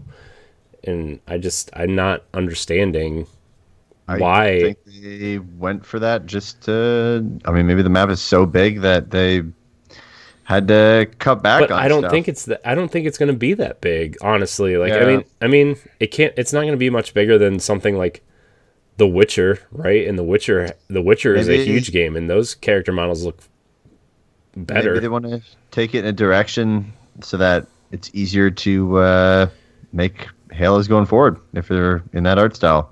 Yeah, I There's guess. an immense amount of detail, and you can get them out quicker. But I mean, I really don't know why they did that and also the enemies.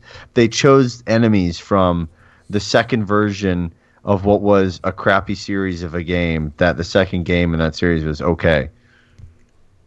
Yeah. Like I don't understand that either. I mean, my thing is on it. Like honestly, as much as people hate this game and it wasn't, what people were hoping for. Like I'll be honest. Like I think Anthem's world, like the world that you're in Anthem, is what I imagine them doing moving forward. That's what I would want is like waterfalls and stuff and like all this crazy foliage and like an actual world that feels like it's alive. Like that's kind of what I was hoping for. Yeah. And Anthem had more detail. Anthem's world is massive. Yeah. And they still had a lot of detail and everything in And every a lot of bit loading that screens. Yeah. But with this new technology though, that don't think would be as much of an issue. I just wish they didn't make it open world. Something like that. Yeah. There was no need to make it open world. Ever since Ocarina of Time, everybody's had this excitement with these open world games, and I think I wanted to say something else. Boner. They have a boner for these open world games, and the thing is, I think it makes these worlds dull a lot of times. Like, and you can't tell a compelling story in an open world. Like there's There's very few open world games that tell stories well. And it becomes like fetch quest, like and it's in a game where like the one first person shooter where people care about the story in the last game story was garbage. Like you're gonna give us an open world game where you can't tell I don't know. I'm really I'm a huge misstep. As excited as I am for Halo Infinite, I am extremely worried about Halo Infinite. Honestly, and this is I love Halo. I've been playing Halo since the beginning, right? I was extremely disappointed with Halo 5. Like I remember when the review for Halo 5 went up 2 days before the game came out.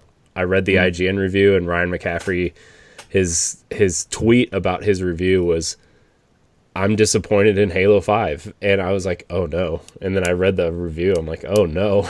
And this is before I even got to play it. I think they pigeonholed themselves too by making it open world. They can't focus on a lot of the details, so they can't go into some of the crazy graphics that they're touting that this console should be able to do.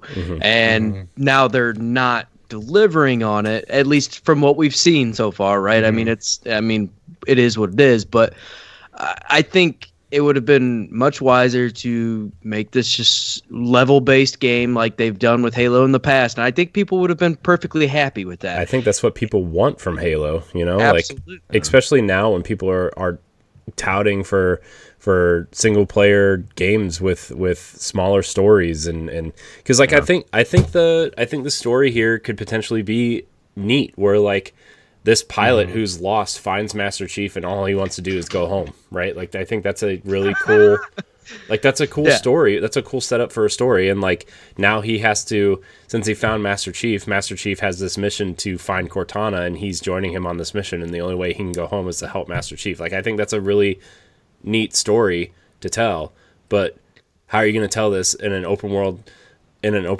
shooting game where if I fly a Banshee all the way around the Halo ring, like, is that going to be, oh, I don't want to go home. I want to fly. I want to see how fast I can fly around this Halo ring in this Banshee. You know what I mean? Yeah.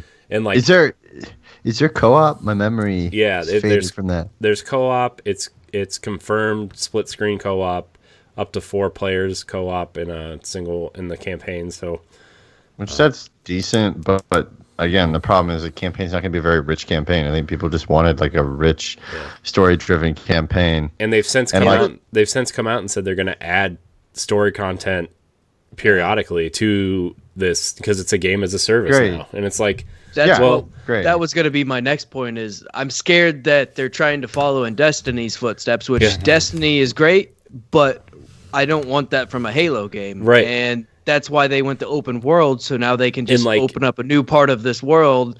Plus, like, DLC showing what you want to do with Halo in this open world, basically live service game now. You putting it in the same presentation as the next Destiny expansion, which, by the way, running on an engine that ran on Xbox 360, by the way, just throwing that out there. Of course, there's been tweaks and stuff, but looks way better graphic-wise. Looks way cooler with the abilities, and is doing the same thing that you're trying to do, and it's doing it way better because they've already went through the hurdles of what Halo is going to experience, because I don't know if they've learned from this. So it's a mess. My 2 biggest graphical gripes, though, are the pilot looks bad. And then when they do the close-up shot, which I think is meant to be like, look how great his face looks when what's his name? I forget what the bad guy's name is. Atriox, when he's doing that hologram speech, and then it fades out of the hologram into like the realistic version of him, like you can see the mapping on his face during the speech. I'm like, it's garbage. Your character model doesn't look good enough to do that great of a close-up. And I don't know if it was because I was watching it on stream or not, but I went back and watched the 4K version of it, and it still doesn't 100%. Look great. Yeah. You know, and I have 100%. I have fast internet. You know, I have a big 4K TV. I have a 4K monitor in front of me. Like, I don't know. It looked like the environment. What? Mine was the environment. I mean, it looked like it was like parts of it were like Fortnite. Yeah. Like you could look at a rock or a boulder or like some far off mountains and be like, that looks like it's something in Fortnite. Yeah. Where it's like, let's just put like a little, put a triangle in the background, round everything, no sharp corners to anything. It's just like, holy crap. I still think the only thing that looked amazing in this thing was Master Chief. Yeah.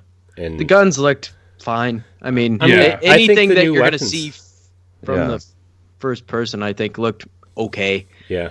But like you said, Chief is really the only thing that actually the only looks thing you like, don't see. Okay. It's the only thing you don't never see. him.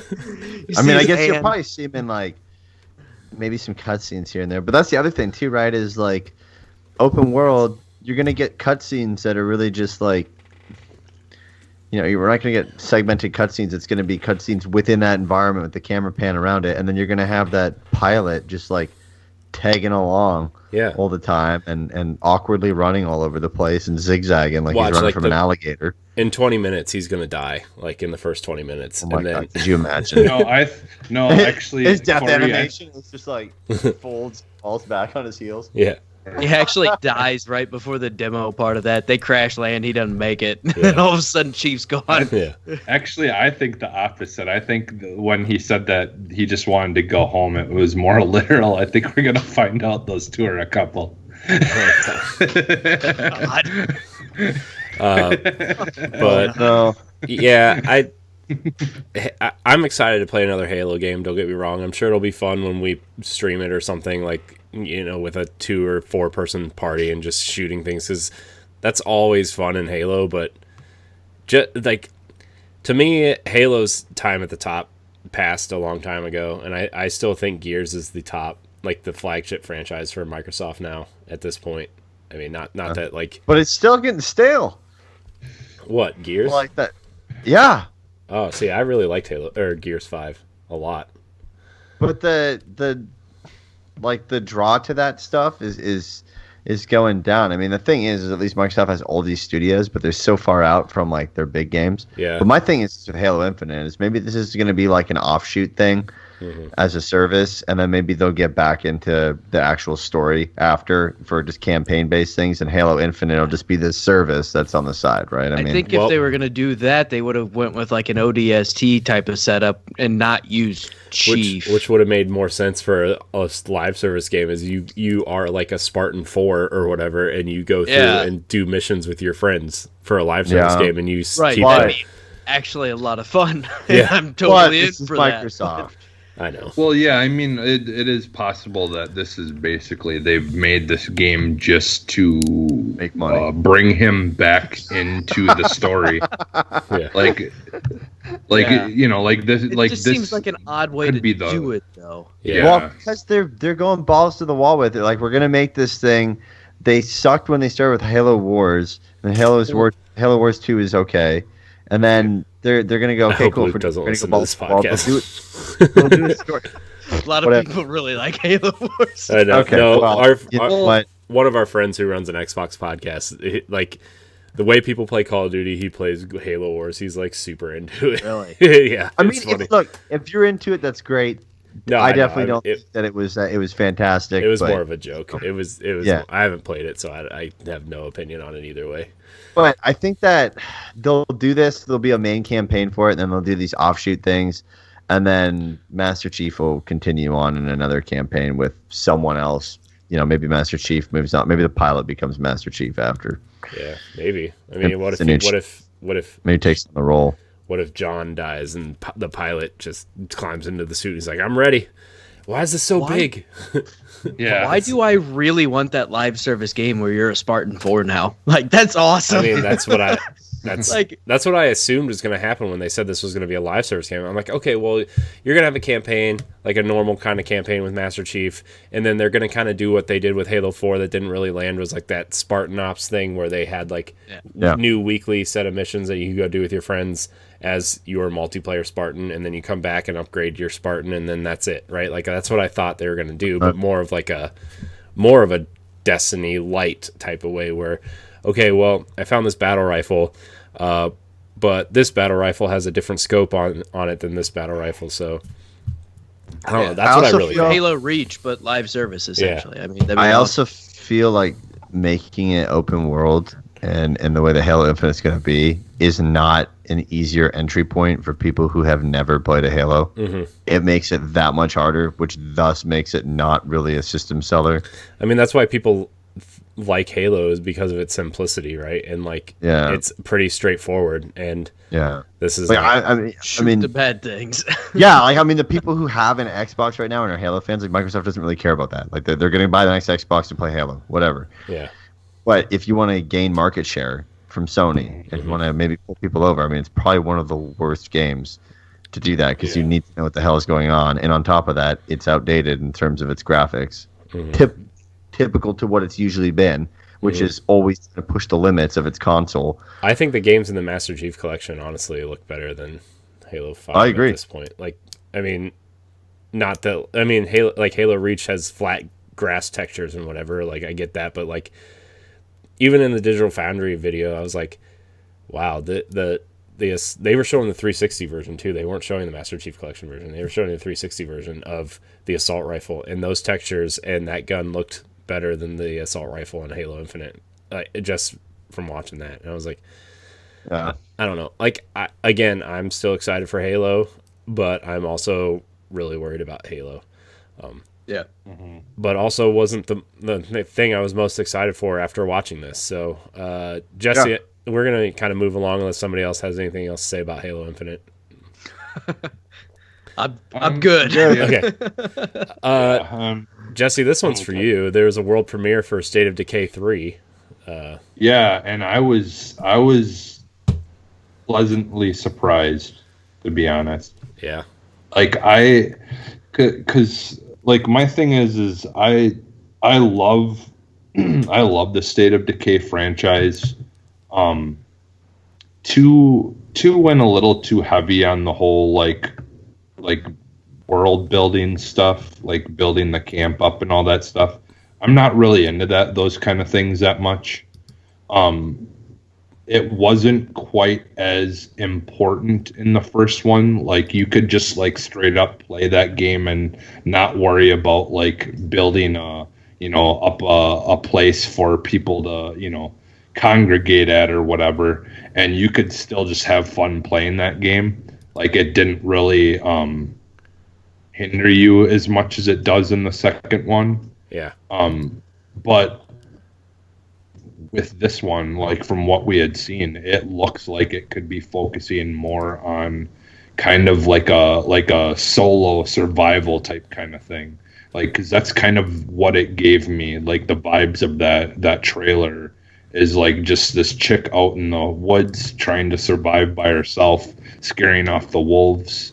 And and then seeing zombies. Like, it just felt like it was going to be kind of what I've been wanting, and I want this game to just kind of be you alone, and then if you play with friends. Yeah, and not having to worry about constantly filling up the food and filling up the water for other people. And it's like, I just want to be able to just like have a straight up like Breath of the Wild kind of game where you're just out there in the shit. You're trying to survive, you're fighting against things. You've got things that you're trying to achieve and accomplish, but it's mostly you're just worried about you and what you have to do, like, coming into contact with maybe other groups, like, of people that you may have to, have conflict with or whatever. But I think it would just be a better game. Like, I'm hoping that they at least do have like co-op in it, because that's honestly, if I wanted to have other people that are following me around that I have to worry about, I'd rather it be in that form of you playing with friends. Like, that was the other thing is like, like when you'd have people follow you and a lot of the times they would like, be running after zombies that are like way far away or whatever, and it's like, hey, like, I'm over here, and then next thing you know, like, you're trying to get in a car and they're still fighting, and then they're downed or something, and it's like, Jesus, I just want to get this stuff back to the camp, and you're like running off and getting yourself into danger and not sticking with me. And so it just, at times it would just get annoying. So yeah, like, I played the first one more like just not caring about any of that side stuff of just going and scavenging and just having fun finding stuff throughout the world. And I kind of want them to go back to that even more, of that kind of that more solo feeling of, like, you can still have where you find like encampments where military people were, where you can find military grade guns and ammunition, out somewhere or whatever. But yeah, I don't know. And I did not expect them to already be making a third one, to be honest. So I was like, what the hell? Like, I was not expecting it. So Yeah, I was pretty surprised by that too. yeah. So- I mean, we haven't seen, any gameplay or anything, but I was it was somewhat promising from the trailer. I mean, I could be, just completely coming up with something that it's not going to be at all, but I don't know. It just had that vibe to me, like that it was more solo. Honestly, that's what I'm hoping for anyway. But Yeah. Yeah. What did you guys think? I mean, I know it was just a trailer, but I don't get into the State of Decay games. I don't really care for survival games. They stress me out. Yeah. And not usually what I'm looking for when I want to sit down and play a game. So this one really doesn't do anything for me, and I don't really care for zombie games either. So I'm pretty much all the way out on this one. yeah. Yeah, I'm in the same boat as well. I mean, I just don't. I never got into it. I kind of got out of the whole zombie stuff. Really, everyone was making them, and I think the only people who've really made a difference of it is kind of Last of Us in some aspects with the fungi based zombie stuff. But yeah, I'm not. I mean, I'm just not interested in State of Decay at all, honestly. yeah. I mean, I will probably play it for an hour or two, and then I will be like, okay, I'm done. Jesse will probably make me play it with him, and then him and Ed will go off and do it, and then I won't. So Yeah, resource management and things Yeah. like that. I Yes. don't care for it much at Yeah. all. yeah, Yeah, see, and I hate that stuff too. And that's why, like, the second one really, really bummed me out because there was so much about it that I absolutely loved. But there was all that stuff there that was just completely hindering me from really being able to enjoy the game. And that's what I honestly hope they just get rid of all that stuff. Like, like just go back to the old school, like survival meant just, like finding something to heal every once in a while or whatever, or, like needing ammunition or needing, certain things, but it's not like you always have to be worrying about your water levels or your, this or that. And, like, I don't like that stuff. It just, it's not fun. Too after much. a while. Right. yeah. And then, like, in the second one, it was so dumb. If you overstocked your food at your encampment, the portions would drop faster, which was just really dumb. It was like you could never overstock stuff. It would punish you for overstocking things. And it's like, dude, like, why? Just let me play the game. I don't want to care about all this crap. Like, there's, I've got 6-7 other people in this encampment. Can't they do something? Like, why am I the only one who can go out and replenish these things when they need to be replenished? It's like a bunch of moochers. Like, why? This should not be a game about me, helping a bunch of moochers survive. They just needed to do something to just make that not as time consuming and unable to be controlled.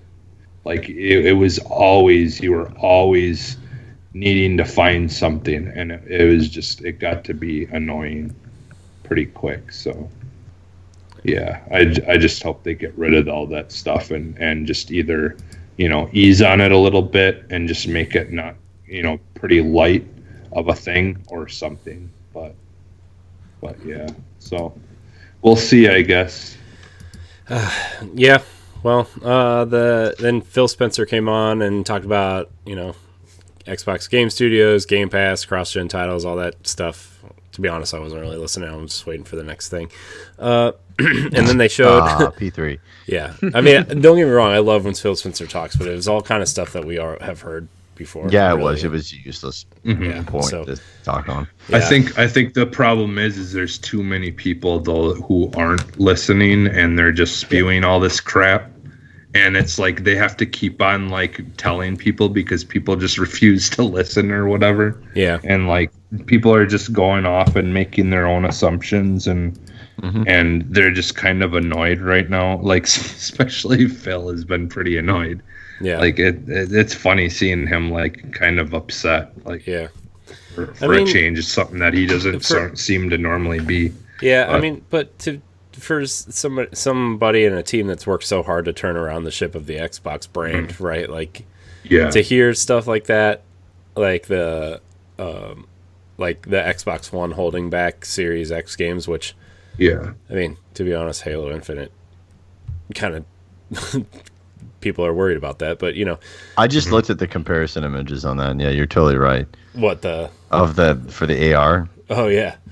Yeah, like they even showed 2010. Yeah, the AR is better looking than what was in Infinite. I know. So it's just, I get people's criticisms, but also as somebody who is trying to turn that ship around. Yeah, I mean, which problem is the marketing. Yeah, and he doesn't control that. He controls like the technical aspects of it and the IP acquisition and IP management of the IP portfolio, but the marketing has always been shite after the Xbox 360. Yeah. I mean, it's never been great. It's just been all over the damn place.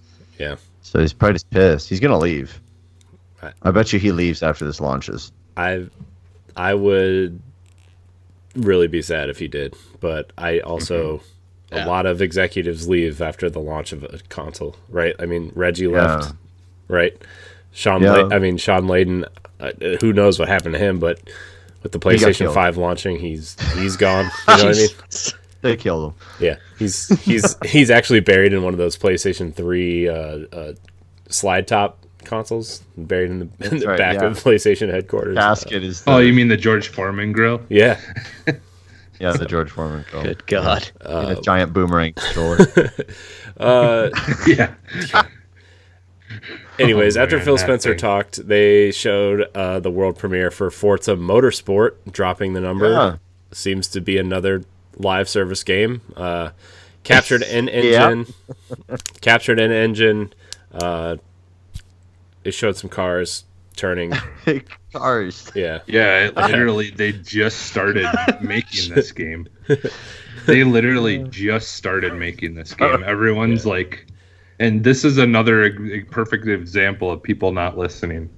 They said it was in early development, which means like usually storyboarding and like concept and all that stuff. And people are complaining, why didn't they show any gameplay? I'm like, because you got to have a game to play in order to show gameplay. Like, so how are they going to show gameplay if they don't have a game yet? Yeah. But also on that, why announce it really? I mean, I get that. I think they're kind of future proofing. Yeah, I think that's it. They just want you to know that they have games coming no matter how far away they are. Yeah. Because Xbox has to at this point. Yeah. I mean, PlayStation... No, Xbox should have had games from the get-go at this point. They shouldn't have had, we're working on it. I would have assumed they would have pulled a Nintendo and just held anything in development for Xbox One for this thing, right? I mean, the last big exclusive was... What, Bleeding Edge and Ori, right? I mean, those were the last two. No, Minecraft, not the exclusive though, because that's coming up. The beautiful Ori version. Oh yeah, for Series X. Yeah, the 120 frames a second thing. Oh. Yeah, and you can hear like better music. Yeah, you can hear pitter patters and it's more 3D sound. Yeah, you can hear the mic crack apart now due to audio technicas. I mean, I don't know. I think everyone wants to have games as a service into it. They're going to take their IP and they're going to explode it into games as a service. I mean, Game Pass is kind of perfect for that, right? You know?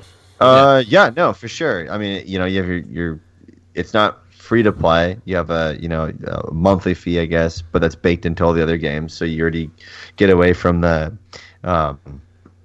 I guess engagement of getting people to come in. It's a low entry point to try the game out, and then you just keep building DLC packs into them. People don't realize what they spend on it. And I'm assuming Horizons was a perfect example of that, and it probably made them a boatload of money, and they realized, wow, let's people pay for the content and Gears also try the game out. Like exactly. I mean, the operations have what they have like a seasonal thing that you can purchase, and then each season pass, skin pack costs like $10 for 5 skins and some like 5 character skins and weapon skins. Like, they're probably making a fortune in that. Right, and the games is a service to allow for like IP crossover and to inject like other things into it that wouldn't be like in their IP realm Lego? or portfolio. Yeah. Or Terminator. Yeah. And Gears, and it's like that hit franchise Terminator. Yeah.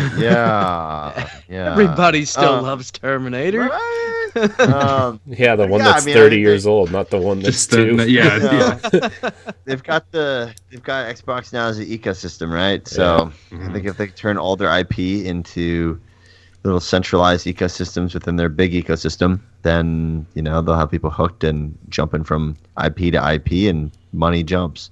So, and I guess there's that. But yeah, I mean, I guess it might make Forza better, because I prefer Horizons over Forza. Me and Brody were talking about this, but like obviously the Forza ones that could, it's a simulator, like way more, car guru style stuff rather than obviously Horizons. But I mean, how far can you go with that, like graphics wise? And how many times can you rebuild the same track for the next version, right? You know what I mean? Like, right. With little track detail aside from the road, the grass inside the interior of the track, and the walls. I mean, you can't.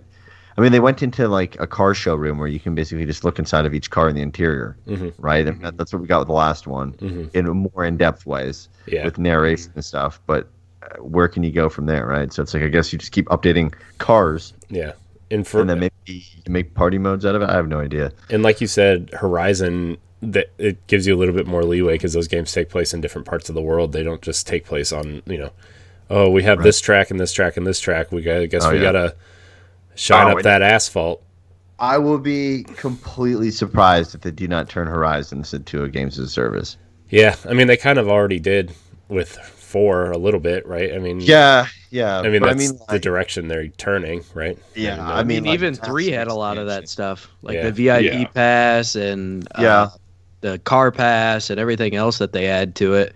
So, I mean, they've been trying to go that direction for a while. I just don't know if motorsports is really the one to do it with. It seems like Horizon kind of lends itself to that a little better.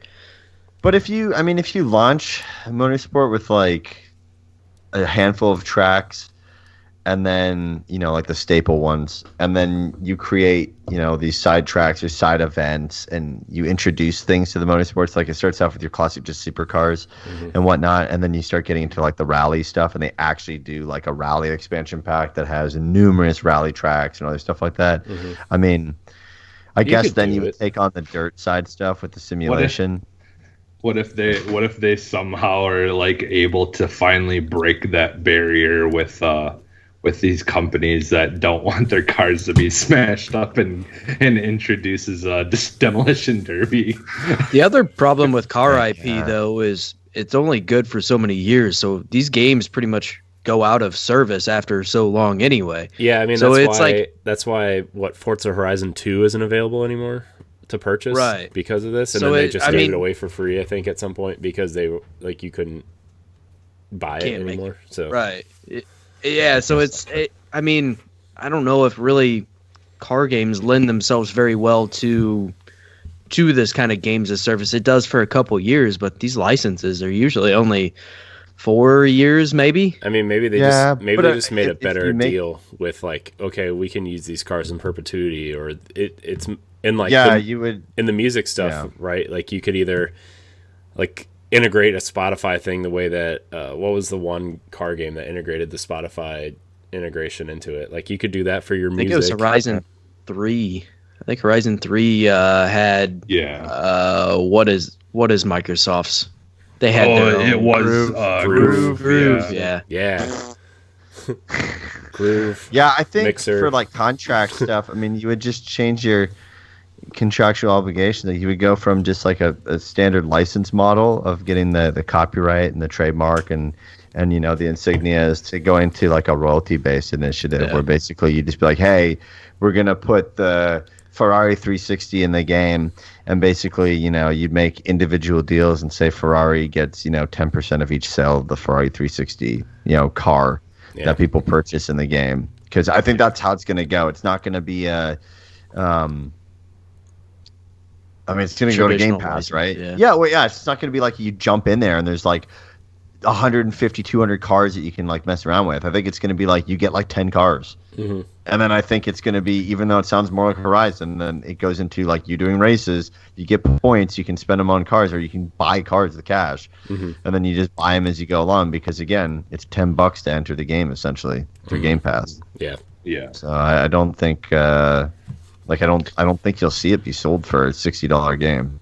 I think this will be the first motorsport that will launch on Game Pass, correct? Because the last Motorsport 5 was that was early on in the Xbox One's life cycle. So you're right. It'll be kind of interesting to see how they do it because I imagine a lot of things will change from that one. Because Horizon 4 launched on Game Pass, right? Yeah. Right. Yeah. And Motorsport 7 came on, but it wasn't Motorsport 7 came into Game Pass. Yeah.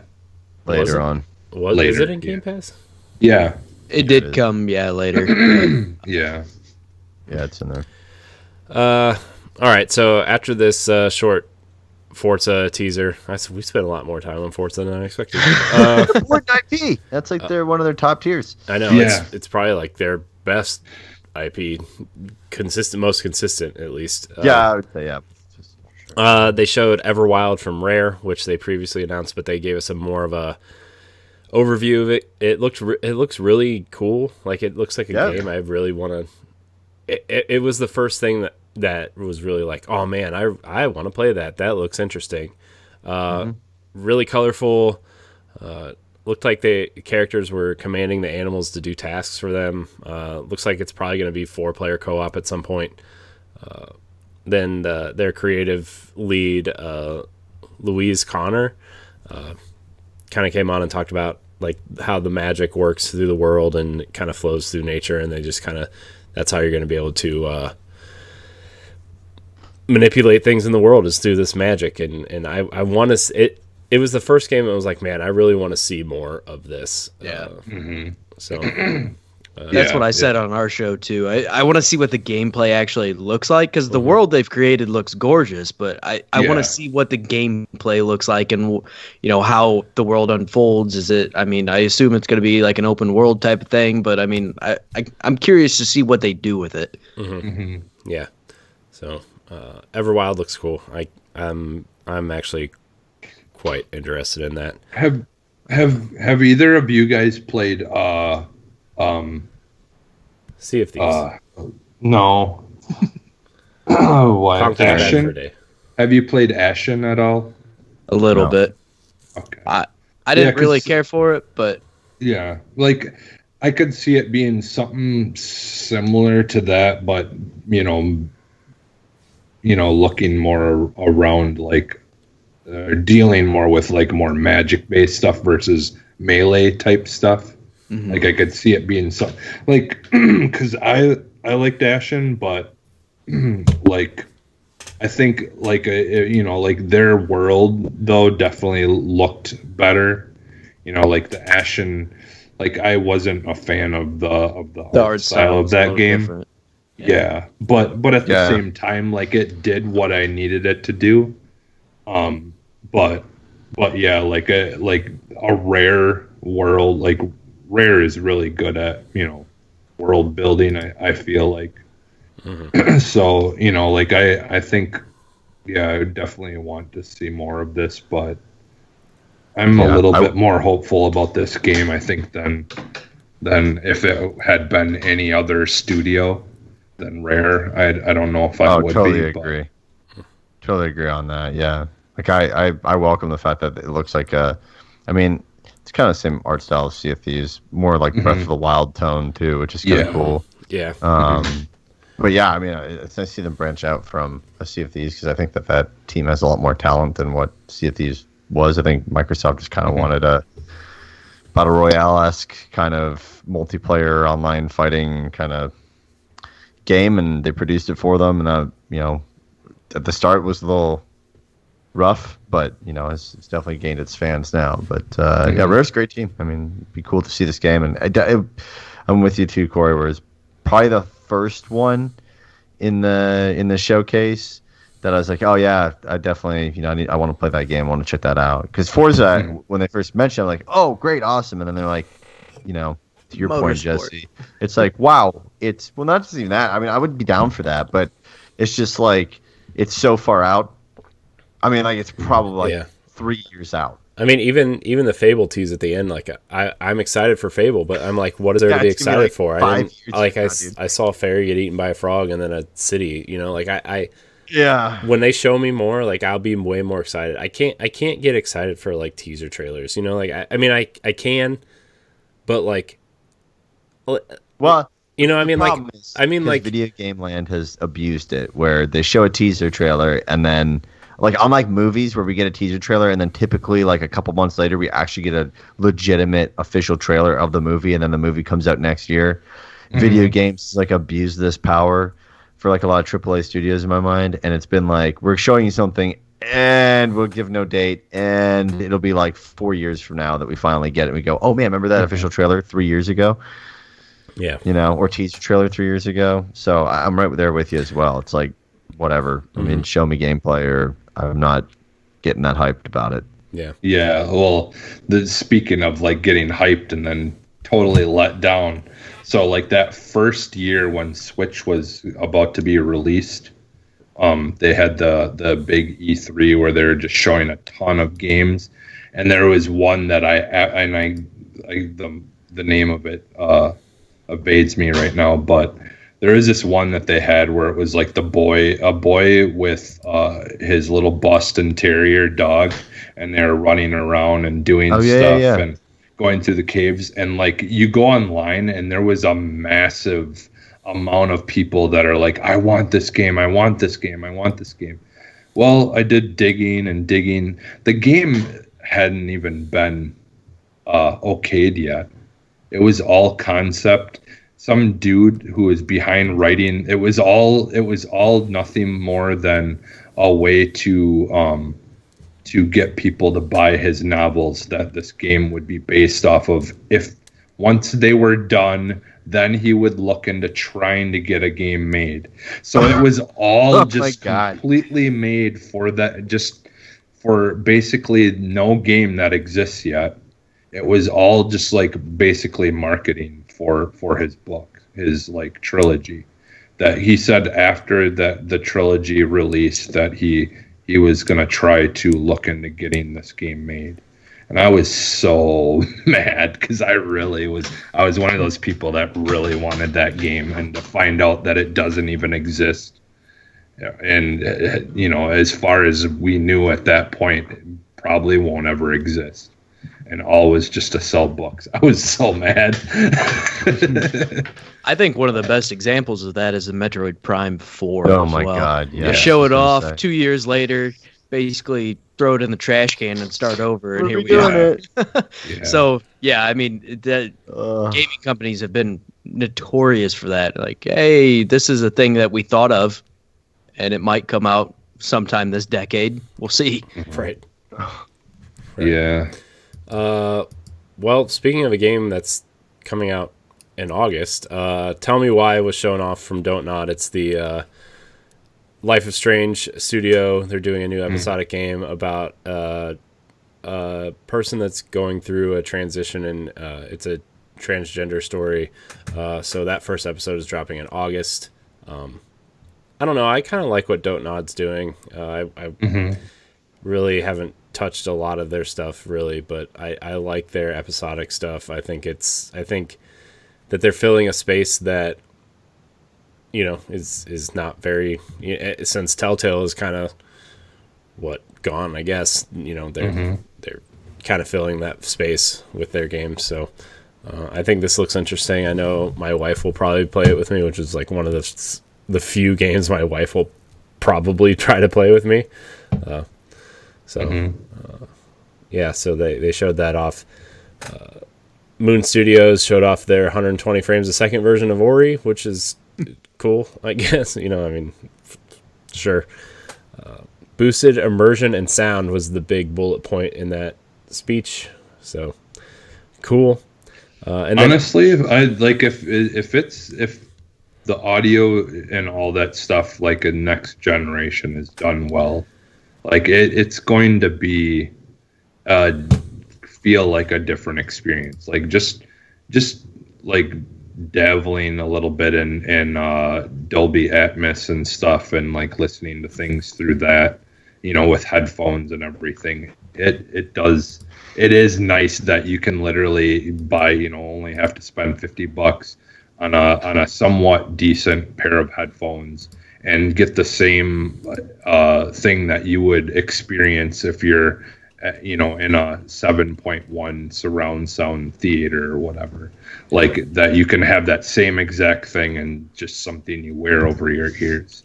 Like it is interesting how you can, like, the spatial sound where it feels like it's going over the top of you, and you can tell that it's behind you just by wearing headphones. It is crazy how far a lot of that stuff has come.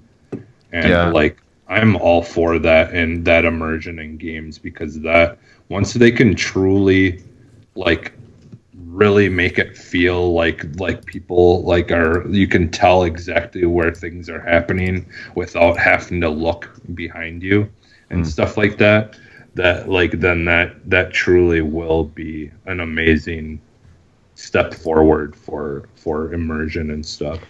I agree totally with the sound, and like not downplaying a sound upgrade, as it can definitely boost a game. Yeah, I just don't know why they put this announcement in. This could have been an showcase. Xbox Wire blog post. It could have been a tweet. Yeah. Well, I think part of it too is like them saying, hey, like Sony may have spent a half an hour talking about how they're gonna be making audio a thing, and they're just like, yeah, well, like we're going to be making sure that things sound good on our side as well. Like it's not just going to be a PlayStation thing that's got good audio. I just don't know why, like, if they do want to go like tit for tat there with the spatial audio and the different audio complexities and stuff like that, what it can do. I mean, why not utilize like a Halo? Why not utilize like a Forza? Yeah. From the technical aspects of that. I mean, that it does seem like Warrior's kind of an odd choice for a side-scrolling platformer of sorts, Yeah, and I get that the music is composed and it's all, properly composed, and there's audio files out there that totally want to hear, raw audio formatting and stuff like that. I get it, but I just think, like if I can utilize Dolby Atmos sound system and engine within my game, and I can up it to more spatial audio rendering, then why wouldn't I do that with a car or something like that? So especially because Ori was it was announced not too long ago for Game Pass, right? So I mean, when they had they announced the other one not too long ago, and it's like this could have just been fit into it, but as a fun fact, we're using this, but it launched on Game Pass when it came out, which was March. I want to say, March. Yeah, but just a weird like piece that was just like thrown in there that didn't make much sense to me during which is a crucial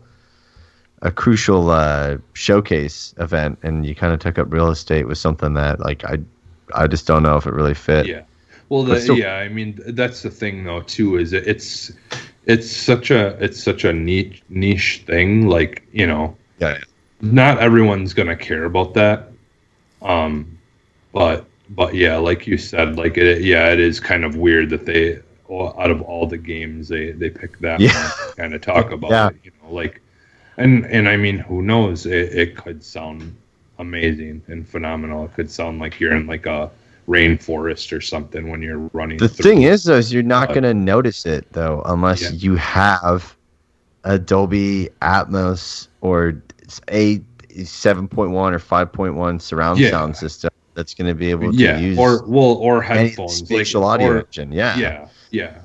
Which now more and more, like, you can get the 7.1 surround sound headphones for like $50. Like, Yeah, no, you can get a good pair of yeah. but yeah, I mean, I don't know.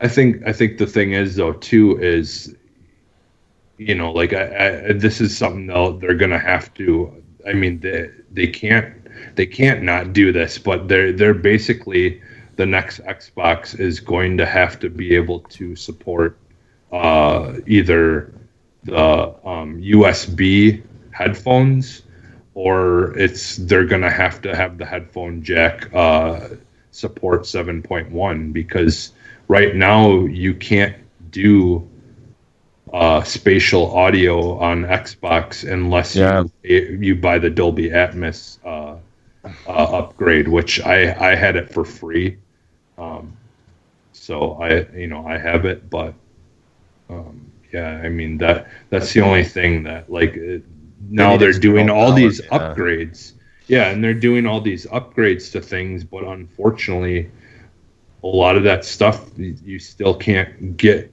access to very easily. Because they've kind of, that was one oversight that they definitely made, and they put in earbuds that are like the free earbuds you get on an airplane with each system. I like the cheapest way that you could probably get the 7.1 to fully work on the Xbox is they make an adapter where you can put the 3.5 into it, and then it just goes into the optic audio, but they're getting rid of that in the new console, so I'm guessing they're going to have to do something. It's going to have to be USB-C, I'm assuming. USB, or something, so. But see, that's the thing, is some of that stuff you might not even be able to 100% take advantage of on the old console. That's things like that you're most likely only really going to be able to experience on next generation, like the audio stuff. So that there's something that might be held back from old consoles that you won't be able to experience. But I don't know, I guess we'll have to see how they do that. Sorry that me and Jesse got deep into audio there. No, it's We're cool. audio people, it sounds like. Yeah. We're like, oh, okay, all right. I'm just watching the sand art video now. It's cool. No, but I think the sound stuff is. I think they needed to talk about sound in some way, just because Sony said, "Hey, send us your ears. We'll make sound for them." They spent like a half an hour on it. Yeah. So after the Ori stuff, Obsidian showed off three things: the Outer Worlds DLC, the Peril on Gorgon, which is has new areas, new weapons, and an asteroid to shoot up or sneak around or talk your way out of, or however you play that game. So that's cool. We knew that was coming. It's coming to Game Pass though, so your Game Pass Ultimate member, you get it for free. So that's cool. They showed off Grounded again. It was pretty funny opening actually, because they were like, if you want the biggest game this fall or whatever, you're gonna have to wait for Cyberpunk. That's pretty funny. But Grounded looks fun. They showed off a lot of the co-op stuff in there, and I think it's out Tuesday, I think. Yeah. So 29th. It's in the early access stuff. Yeah. They showed off a Battletoad toy, which was the only Battletoad stuff anybody got, which is crap. which is about as much Battletoads as we need in this. Okay. Yeah, honestly, that's all we're gonna get. It's gonna be another year. That's what we got. We don't need it. They realized that Battletoads game looked bad, and they are just they trashed it. My God, I know we probably scrapped it, but God, I wish that they're waiting. They're waiting till they buy all the WB studios, and then they're gonna have the guys from Mortal Kombat make it. I mean, the only thing I can say about Battletoads Infinite. The only good Battletoads game is that level in Shovel Knight where you're on the Xbox version. So. Oh my God. And then they showed a world premiere for Avowed, which is it looks like Elder Scrolls set in the Pillars of Eternity universe. So Yeah. pretty much. I mean, cool. I mean, that's what that in an interview after this Yeah. showcase, that's what they said. They wanted to do their version of an Elder Scrolls game, and they're setting it in the Pillars of Eternity universe. So I'm like, okay, well, cool. Which, good. yeah, I mean, that's awesome. I'm, I mean, Bethesda's still to this day, games aren't doing well, so I mean, they might as well just do it. Yeah. No, they aren't. Maybe they can Yeah. kind of steer that ship. Yeah, and I liked Elder Scrolls Online a lot. I just lost the ability to have time to really sink into that game. So if they can give me like an actual just good storytelling like game like that, like the regular Elder Scrolls games, I'm all for it. Yeah. So Obsidian showing really some really cool stuff. I need to finish the Outer Worlds. I really liked what I played, and then I just fell off of it. So, I'm curious about Grounded. Yeah. Yeah, am too. I'm really I think what they showed at this got me even more interested in it. Like I've watched some like dev it was dev hosted, but people from like online shows and stuff getting a chance to sit down and play the game, and then they're kind of like talking about stuff as the person's playing it. I'm really into it. I think they're doing a good job of kind of that, you do have the survival type aspect to it, but it's very, very light. It seems like, kind of like I said, I wanted State of Decay to be more like, so it's more like that. It's not like getting too heavy into some of that stuff, and it's more of almost like Breath of the Wild, where you're just kind of like creating things on the go, and it's not too heavy in any of that stuff that I don't really care for. So yeah, I'm definitely more interested in this, I think, as I've seen more about it. So yeah. So they showed a world premiere after this for As Dusk Falls from Interior Night, which is led by an ex what's that studio that did the Beyond Two Souls and Heavy Rain and Detroit Become Human. Oh yeah. I can't. Yeah, Quantic Dream. Quantic Dream. Oh, Yeah, Quantic Dream. Yeah. So that was a interesting visual novel type, choose your own adventure type thing. So that was neat. Yeah. I'm sure someone will like that. That is not me, because, well, I agree. World premiere. yeah. And then they showed a little bit from Ninja Theory, Senua's Saga stuff, but it was more of like, hey, come to our YouTube channel, check out our dev diaries type thing. It was a YouTube channel plug. Yeah, pretty much, which is weird because I really wanted to see more of that game. That's like the one game that I'm super excited for. I love the first game. I really hope that they kind of expand on it, though. Honestly, I really want them to go full Horizon Zero Dawn with that character, honestly, and the way, the way she deals with her mental illness, right? Could warp her between realities of here's the real world and then here's the, kind of the way that Ratchet and Clank was doing in the PlayStation reveal thing. Honestly, Yeah. For sure. in a A more scarier serious way. mirror. Yeah. Yeah. Yeah, I think there is going to be some aspects of stuff like that, because it does seem they're definitely going to, I'll be honest, it seems like Hellblade 2 is the game that they're focusing on to really show you what the new Xbox can do. Honestly, it feels like the most tech, using game that they've shown so far. Mm-hmm. And they've confirmed it's running on Unreal Engine 5 too. So yeah. Which is kind of funny because now Sony has ownership in Epic. Yeah.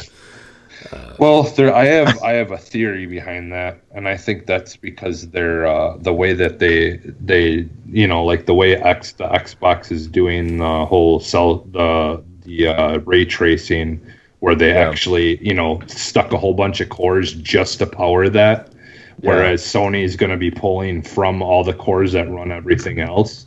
I think they're going to have to heavily rely on that the software based ray tracing that for sure. Unreal Rather Engine than 5's hardware. got. Yeah.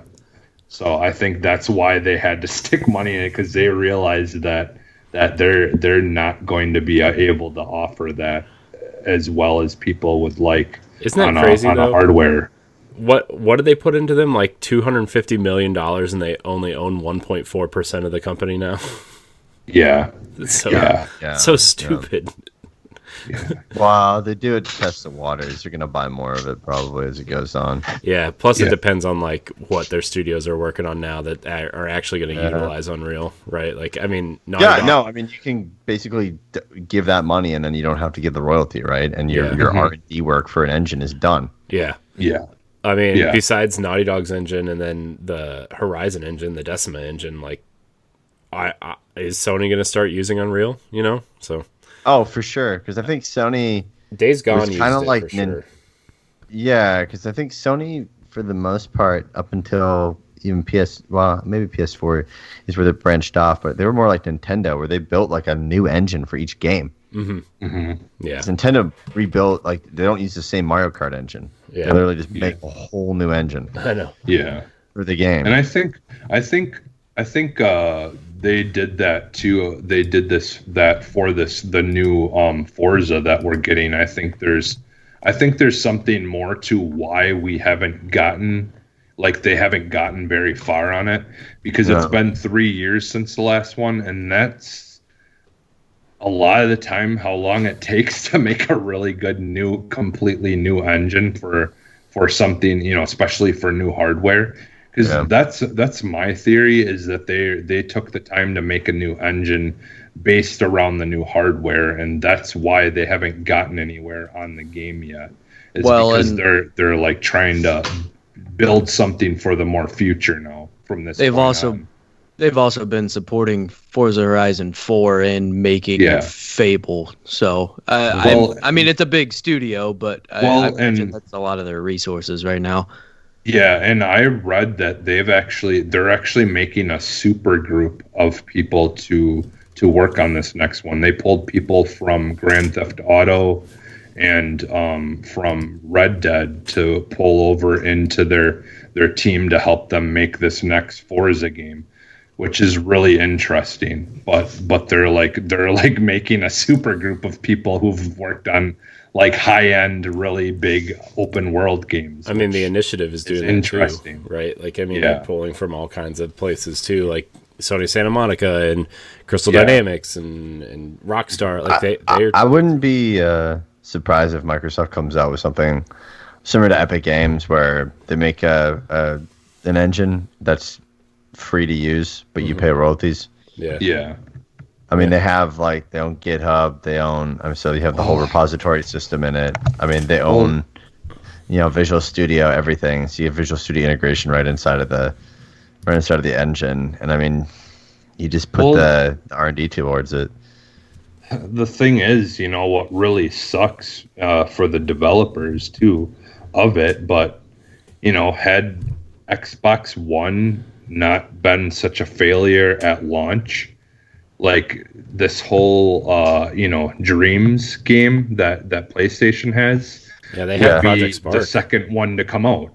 Project Spark could have easily been what that is. But there was not enough people on the console, like doing stuff with it, and so unfortunately it just failed, which honestly is a bummer, because that would have been something really cool to have. Because I'll be honest, like when I get a PS5, I plan on getting Dreams. Like I wanna fool around with that. I wonder if Dreams at some point will be a PlayStation Plus game at some point, and then you just buy kind of like asset packs or whatever, like Roblox.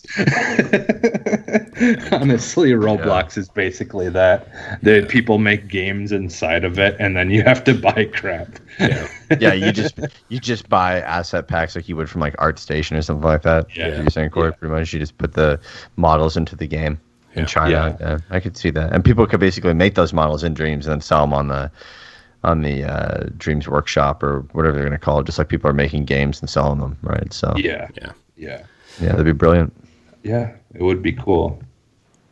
So after Ninja Theory's YouTube plug, they showed off Psychonauts 2 from Double Fine with Jack Black kind of singing the theme song and running through these trippy worlds, and it kind of reminded me of like when Nintendo tries to try a new art style on a Yoshi or a Kirby game, kind of. Honestly, like the thing where Raz was on stage and they had kind of the paper people kind of just swaying back and forth. There's vehicles, there's new brain powers, there's new. It looks like a modern Psychonauts, which is, I think, what people want. So yeah, no, for sure, that's something that they totally want. It's an interesting studio too, Double Fine. I mean, it's they have games that interesting things. They have games that I think I want to like until you actually play them, and then you're just kind of like, ooh, maybe. Yeah, and then they come up with like a game like Psychonauts, and Psychonauts 2 is so fantastic, probably, but it's just like they come up with stuff like that, and then, like you said, Corey, they'll come up with just games that aren't even close to that caliber, and you're like, what is going on? Which is fine. I mean, maybe the studio that is like a blue sky studio that's just like, hey, let's come up with a neat idea for something and just throw it out there. Yeah. And see what happens with it. You know, everyone's going to have something like that. So. Plus, if everything's going on Game Pass, they don't have that kind of pressure to sell 2-3 million copies for Microsoft either. So or like a $40 or $60 game, right? They can throw. They know they're going to get money up front. Yeah. It's, like, that's the thing that's nice about, is like, and I've been saying this, since this kind of was getting turned around, and the whole Game Pass thing and them acquiring studios, is that's what I'm looking forward to. Is like, I know Corey won't care as much because he's not really as much into indie stuff, but that's what I'm looking forward to, though, is them just being able to throw something at a wall, and if it doesn't stick with a lot of people, they still got to try something. They still got to do something that they were passionate about, and and it's out there for people that did enjoy it to enjoy it. And that's ultimately what indie games are a lot of the time, is it's just people get passionate about something, they give it a shot. Sometimes, it becomes big, and a lot of the times, things will fall to the side, but it still has its core group of people that love that game, and that's the thing, is like, people have criticized Xbox in the past for, like making a game, and then if they don't think that it's going to sell, they just kill it or whatever, so them kind of flipping and doing the opposite now is really promising in my opinion. I just want to see more tries at different things and doing something neat. So so I'm just gonna run through a couple of these next few, because Destiny is being added to Game Pass with all the expansions, which I think is kind of a big deal, especially for the Xbox player base, which is kind of the lowest optimized for Series X. Also, if you own it on Xbox One, you get it for free on Series X. 4K 60 frames a second, which is going to be nice. They showed off the stasis powers, which looks cool. We're going to talk a lot about this on Tower Casuals this week, so not really going to spend a lot of time here on it. But the stasis ice shard mechanics look really cool. And then Sarah Bond, who is the head of Xbox partnerships, came out to talk about connections with partners and Xbox console launch exclusives, and this is where all those weird, cool Microsoft terminology things come out, and people are still world premiere. Yeah, and like console launch exclusive, but maybe for a week or 2 weeks or a year, we don't know yet. Yeah. So Stalker 2 was announced. On ominous sounds, kind of dark atmospheric shots. Looks like something Jesse will play a lot of. And then they showed Warhammer 40k Darktide, which is probably the 40k version of Vermintide, which is already on Game Pass. Kind of a spiritual successor type thing to Left 4 Dead, set in the Warhammer 40k universe. Sounds kind of neat. I don't know anything about Warhammer. Anybody big Warhammer fans here? That's one of those things I always wanted to get into, and I just never have yet. I don't know. Brody played a bit of the actual I've played a bit of the actual Warhammer, like actual character, like the real figurines and everything. Like, the actual models. yeah. Yeah. Played that, but you sit there and like paint with these Oh, no, I don't. brushes. I didn't either. In college, one of my roommates was heavily into that, and then we played Okay. a couple rounds of that game, which is fun. But by Yeah. God, the amount of money that gets poured. Oh, into it's figurines. crazy. It is insane. Especially if you don't want to do them yourself. You want to like paint. You want to like buy one off of like a artist on like eBay or like Etsy for them. It's insane. But I mean, the universe is cool for that. I just think that those games like run into like the D&D realm for me. Like I played a decent amount of D&D in college, and the games don't do it. I mean, I just don't think they transfer that well to it. And I think it's just kind of like one of those, hey, this is good as a board game, or hey, this is great as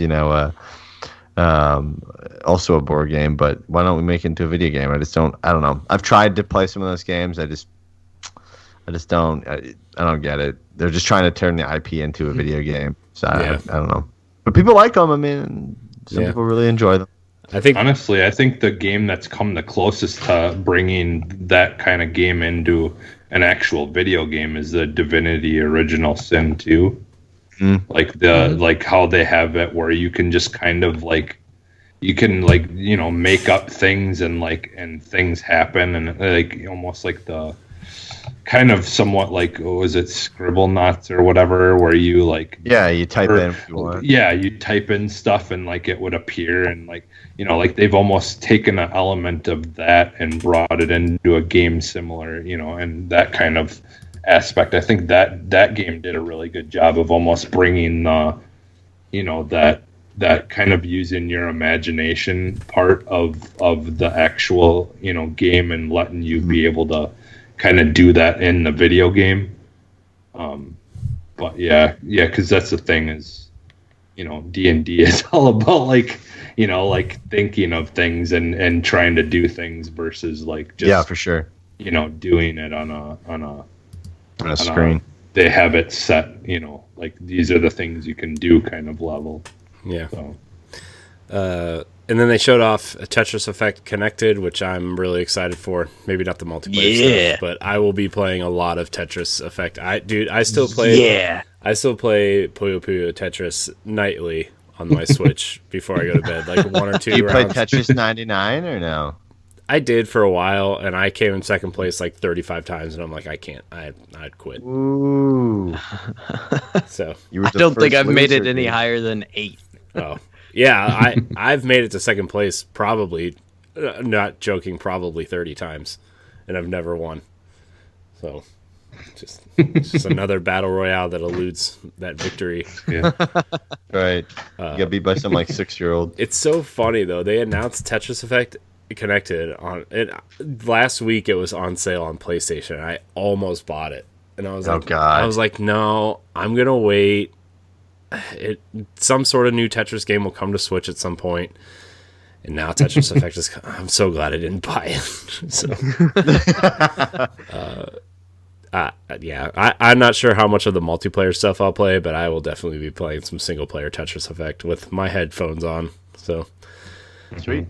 And then the creators of the SteamWorld games showed off the Gunk, which is a girl with a robot arm, kind of like a vacuum cleaner thing that cleans up gunk, I guess, like a Super Mario Sunshine-ish mixed with Luigi's Mansion sort of way. Yeah, that's a good way to put it. Yeah, so it was pretty colorful, a lot of cool environments. I don't know. That's another set of games I wish I really liked were the SteamWorld games, and I just never got into them. SteamWorld. I like the style. I like the way the characters look and stuff. I just couldn't get into them. I've played the SteamWorld games and I enjoy them enough, but this game for sure is definitely more along the lines of what I could see me. Brody, you dabbled with. into those, right? I played a little bit of SteamWorld Heist, or actually, I beat SteamWorld Heist, and I actually enjoyed that because it reminded me of like old Flash games. I mean, where you're like just shooting and then the bullet will bounce or do whatever, and that was kind of fun. And I beat that, but I have SteamWorld Dig and have never even started it up. Okay. It just kind of was one of those things I bought on sale and I haven't touched it yet. Mm-hmm. Yeah, I had picked it up and I had never played them. I played the second one first, and then I tried to go back to the first one, and I'm like, yeah, this is boring, and went back to the second one. I think the second one is like definitely did a good job of kind of like giving you more stuff to kind of do, and it didn't get stale nearly as quickly as the first one for me. Yeah, I think, if you ever get a chance, it's like super on sale or something, and if you did like Tice, I think you might like the second one. Yeah. Definitely more than the first one, but yeah, I don't know. This game looked interesting for sure. Like, yeah.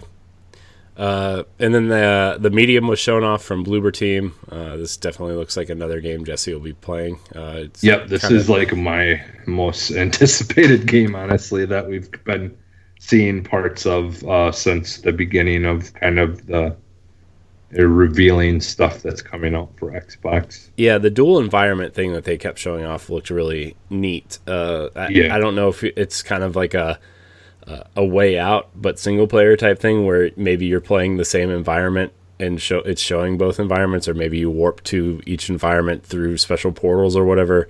I think for them they're kind of, because it's the musician or the composers from Silent Hill, I believe.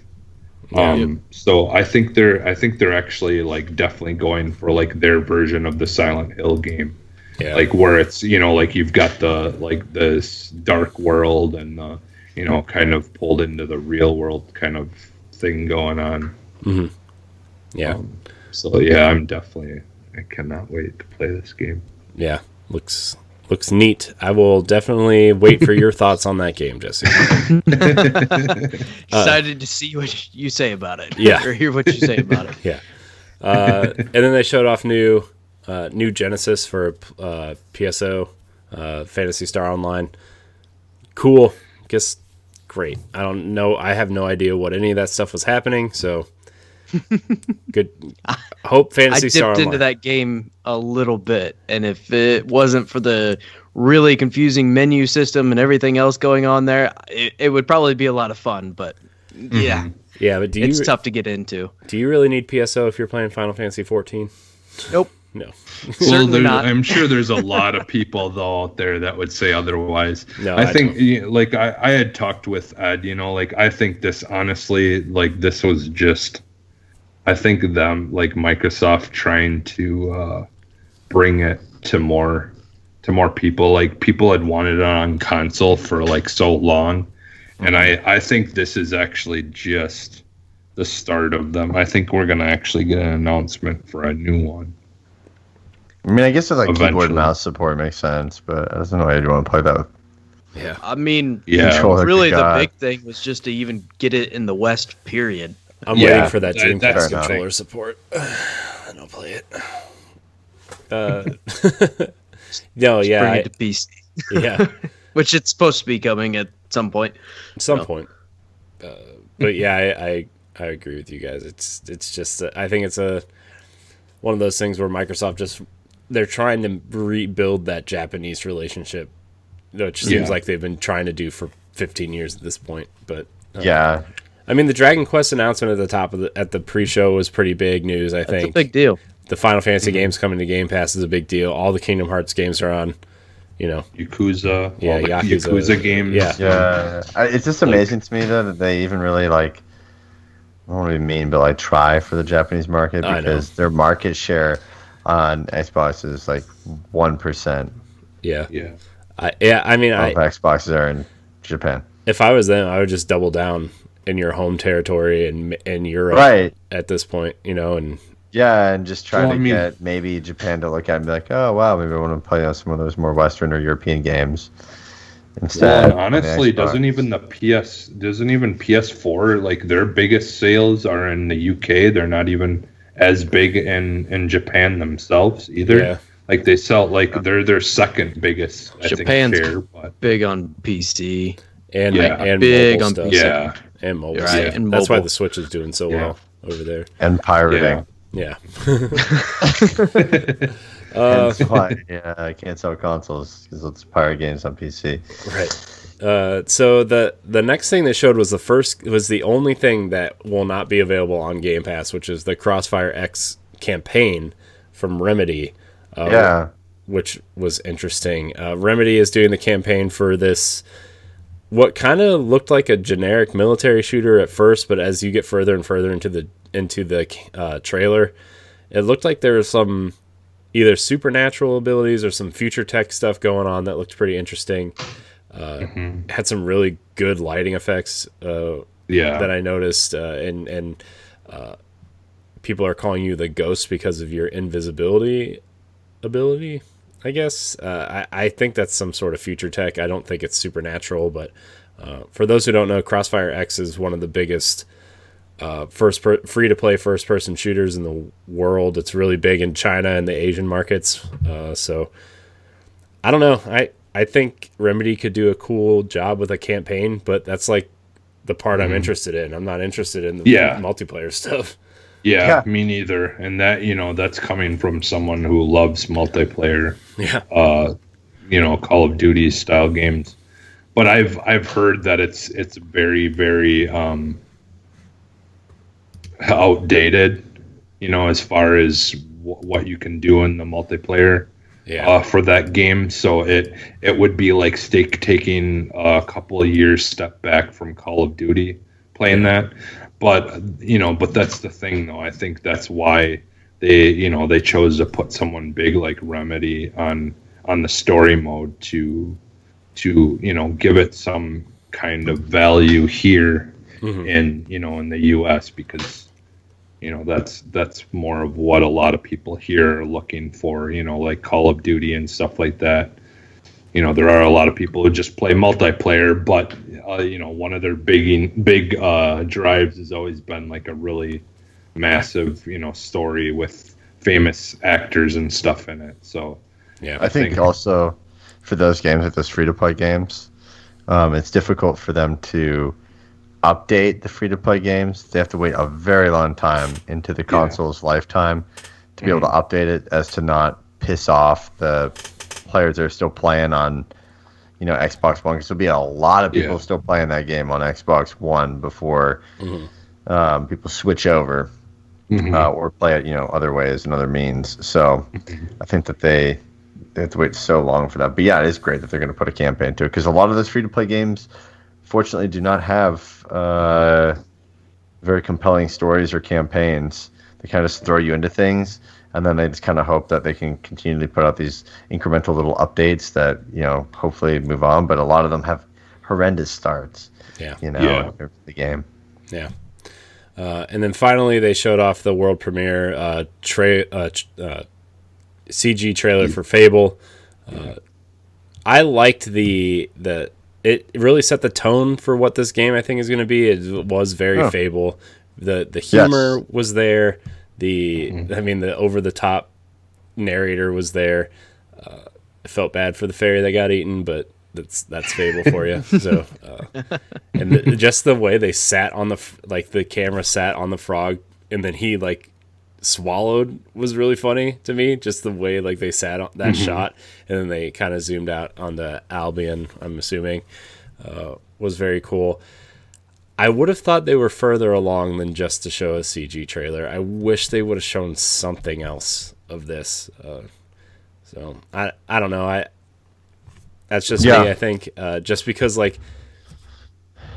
Microsoft, I just feel like Microsoft didn't show anything to play yet, besides Halo. And the one thing that people have been complaining about is they don't have any games for Xbox One, which, I think we all know that they have games for Xbox One, but nothing that's going to hit hard. And the one game that I wanted to see, which the trailer was great, don't get me wrong, but I just wanted to see somebody run around and kick a chicken, or you know what I mean? Running around. I'm surprised we didn't even get a diary, a dev diary or anything right after, to show the trailer, and then it's hey, I'm blah blah blah from blah blah blah, working on Fable. Here's a look at some of our character development. You'll play in this world of blah blah blah. So they've got to be incredibly early on into development where they probably don't even have the full story details fleshed out.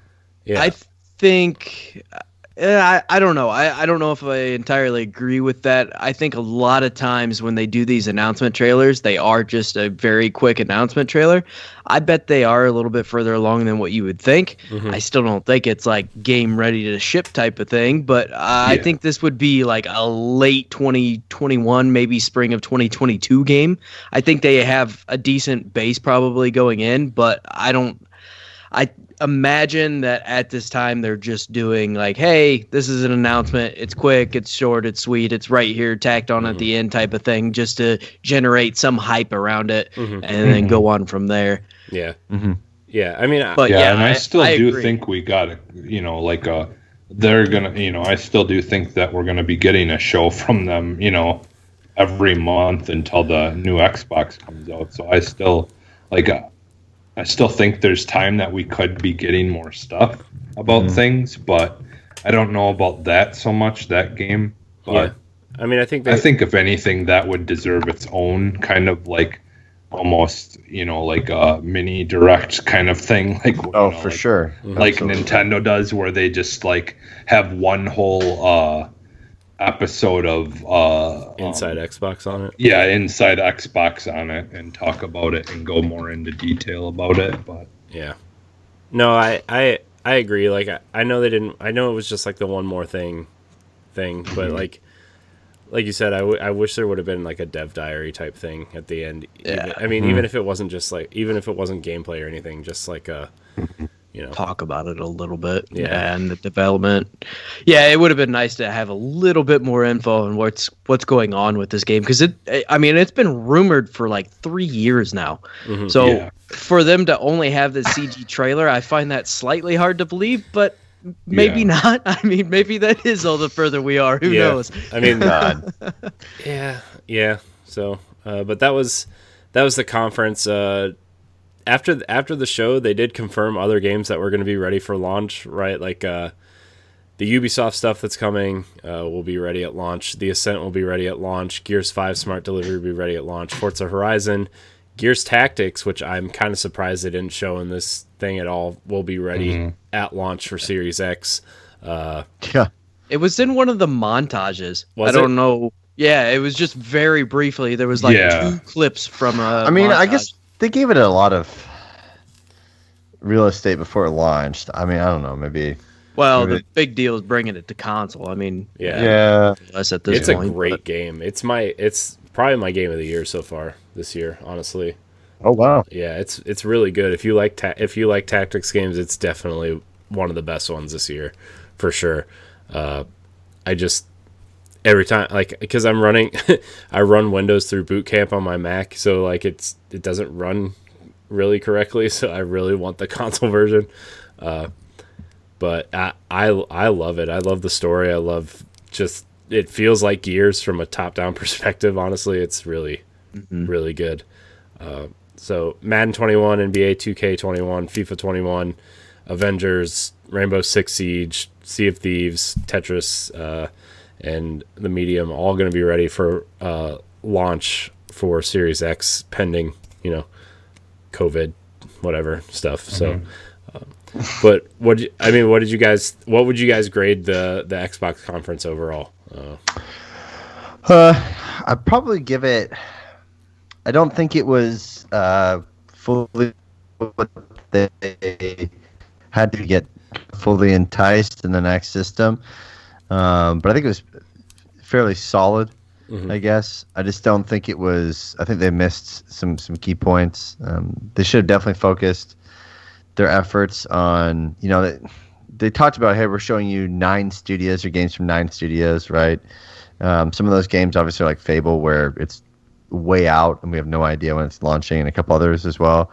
But I feel like Microsoft obviously knows that their launch is not going to be as good as PS5's, and so I feel like their strategy should have been focus on the games at launch, work on that, and then they're obviously playing the long game by having all of these in-house studios to create this IP down the line.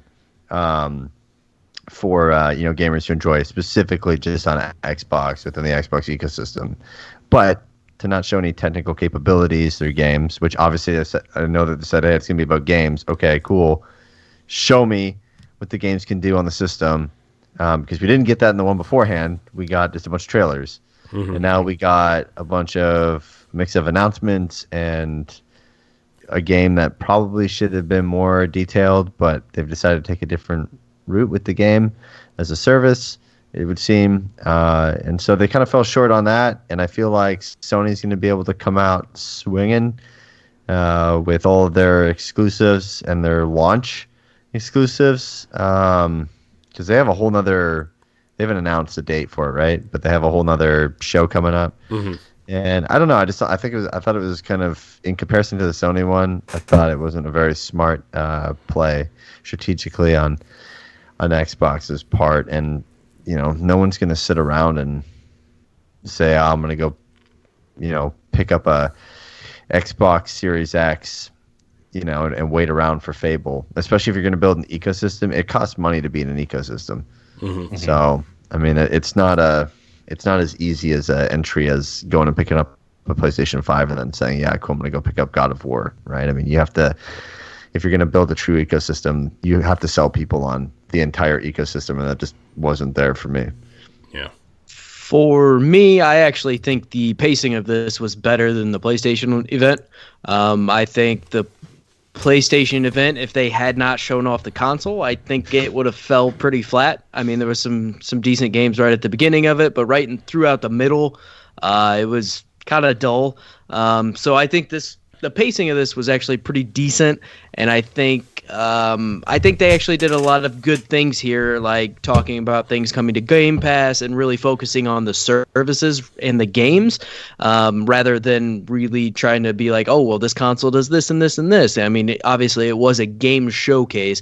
And on top of that, I mean, a lot of these games are coming to PC, and Xbox is clearly playing by a different set of rules this go around, because the console war idea is kind of out the window, even though a lot of people don't really agree with that. The Xbox is looking to build these services up and make money that way rather than how many consoles they sell, because they know they're behind and it's going to be hard to catch up.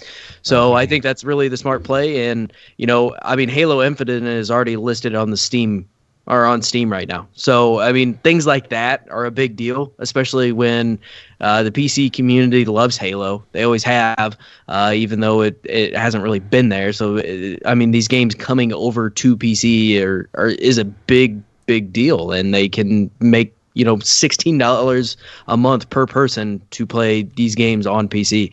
So I think the way they're going about it is very smart, and I think this was a pretty good showing overall. I would like Jeff was saying, I would have loved to see a little bit more from like Fable and stuff, but I mean, it could be either early on or they're holding something for a later show, or whatever they're doing here. It's hard to say at this point, but I think, with another one coming up probably in August, I would assume, I think we'll get some more good info in here at some point. But I feel like as far as games go, this was probably most of what they really have. I know they have, 6 studios that didn't show anything off, but I don't know how far along they are because they were just acquired like last year. So yeah. The studios that didn't reveal anything, by the way, were... Hold on, let me see. I had it up. Where did it go? I had it. Oh, well, guess not. Oh, here we go. Compulsion Games didn't show their game, which their last game was We Happy Few. In Exile didn't show their game. The Coalition didn't show anything, which, I mean, Gears 5 is being prepped, so I guess that's what they're working on. Let's see. World's Edge didn't show anything, which is the Age of Empires developer. Xbox Global Publishing, which is the studio who is working on Flight Simulator. So those are the studios. Yeah, I'm surprised that wasn't talked about further. Yeah, because they've talked a lot about it, though. Yeah, I know, but man, the hype for that game is insane. I mean, it's that shit's gonna be huge. I hope you guys And, get the Yeah. 10 disc physical edition for PC. Yeah. Right? 10 double-sided discs. Yeah, it's Yeah. on double sided. That's awesome. So That's it's like insane. 20 discs. But yeah, I mean, I don't know. I was kind of surprised they didn't announce that. I mean, maybe some of the, a We Happy Few studio, I could see them announcing something like at the August show, Compulsion. But I mean, I just don't. Yeah. I don't know what else would be at the August. I mean, probably Gears. Yeah. Some Gears variant or something like that. I mean, they That's could where we're just gonna show see the Gears Tactics. Yeah. I mean, they could do Gears Tactics. They could do the enhanced version of Gears 5, which is supposedly running at 120 frames a second, which I don't know how that's happening. But That's great, but I mean, like, I don't know. Yeah, I don't know what else they could really show off. I mean, maybe that's where they start getting into some of that JRPG stuff. yeah, You know, and a bunch of stuff over to maybe some Xbox. third-party relations things. yeah, or like partnerships or something. Maybe it's Nintendo partnership stuff next in terms of Xbox games going to Switch and other stuff. I mean, I could see the August one being a melody of some games and then some new programs and platforms that they're going to be rolling out moving forward. Yeah. So. Well, I mean, there's the one of the guys from the Gamertag Radio podcast who thinks that it's actually possible that, like, this whole time everyone's been thinking that the new studio that they have, their quadruple A studio is working on Perfect Dark, but it could actually be Coalition that's working on Perfect Dark. Yeah, I've heard those because their game that they had created before they chose to do Gears was the Project Shanghai. Well, they were Black Tusk. Yeah, the Black Tusk thing, and that was like a whole, like, it was all themed after like a spy type game, and so like there's like this theory that they might actually be taking stuff from that and that they used to have and like updating things and then bringing in the Perfect Dark franchise and kind of rebooting it. Yeah. And kind of taking their vision of what they were trying to do with that game and, bring it now and mix those two IPs together and create something different. Well, they have two teams. The Coalition does have two teams. So Yeah. So there's that theory, but yeah. But so for this show, like personally for me, like, it hit a lot of the things that I was personally wanting from the show.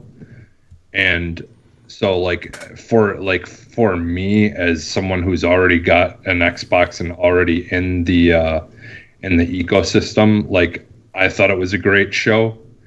And, there's a lot of stuff that I was interested in. I do wish that we did get a little bit more of certain things that we saw. And I do agree, like, as a person who is, mostly in PlayStation's ecosystem and doesn't have an Xbox or it's not really their main that they just have, but they don't really play much on it anymore. I don't think they really did a good job of pulling those kind of people in. But I do think that I think with this show, they could possibly be pulling some of the younger generation into certain things with some of the stuff that we've seen. And I do think that that's actually, like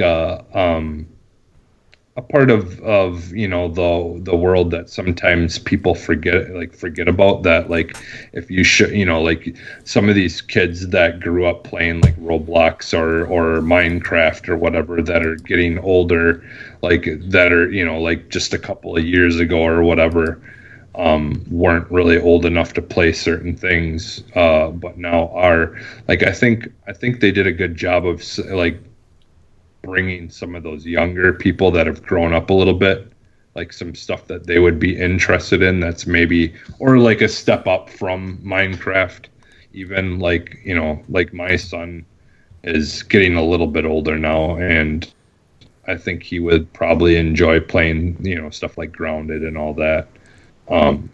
And for me, like the main thing that I really enjoyed about this is we just got such a wide variety of different kinds of games. Uh-oh. Oh, Oh, we made it no. almost 3 hours. Oh, no. Oh, man. Oh, no, Oh, no. Jesse. No. Oh, no. Well, until he gets back, I thought that this showcase was, like he was saying, kind of, it was good for the people who are already into the ecosystem, but I don't know if there's really anything that would pull someone away from another ecosystem to make this their primary one, right? I think there he is. Hi, Jesse. Yeah, it just like kicked me out of nowhere. Yeah, That was weird. Oh, well, that's Skype though. yeah. But So but yeah, so like I liked that a lot about PlayStations, that they really showed a variety of different kinds of games that I feel like a lot of the times in the past they haven't, like, outside of having to buy a whole VR set that's like another, like buying another console. For PlayStation, but most of their games that if you just have the PlayStation, you want to be able to enjoy. I feel like there's not quite as much variety there in the past a lot of times, but I felt like the most recent PlayStation show, like they had a lot of different kinds of games that were really just kind of all over the place. So like all different kinds of things that would appeal to many different kinds of people. And I felt like that part of this Xbox show they really did a good job of doing, is kind of like having something for everyone in a sense. So yeah, like personally, like I said, like as a person who's already in the ecosystem, I really enjoyed this show, and I think they did a really good job in that department.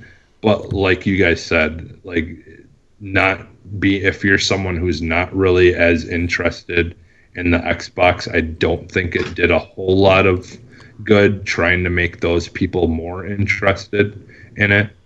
But like I still, like, I don't know, I've had theories and stuff. I don't think that it's the way they should have did it if this is what they do. But I have this feeling like when we get when they start talking about like price and stuff like that, like that they might have something more planned, like more like an actual in-depth like look of like games, actually gameplay and like running on the console, and like I think we needed that now, but I could see them doing that, like saying, like look at this, and this is why you should, only pay $350 to get this console. I still do think that they're gonna severely undercut PlayStation as much as they possibly can when this console comes out. I think they're gonna try to like literally go like on a crazy low price that no one's gonna expect.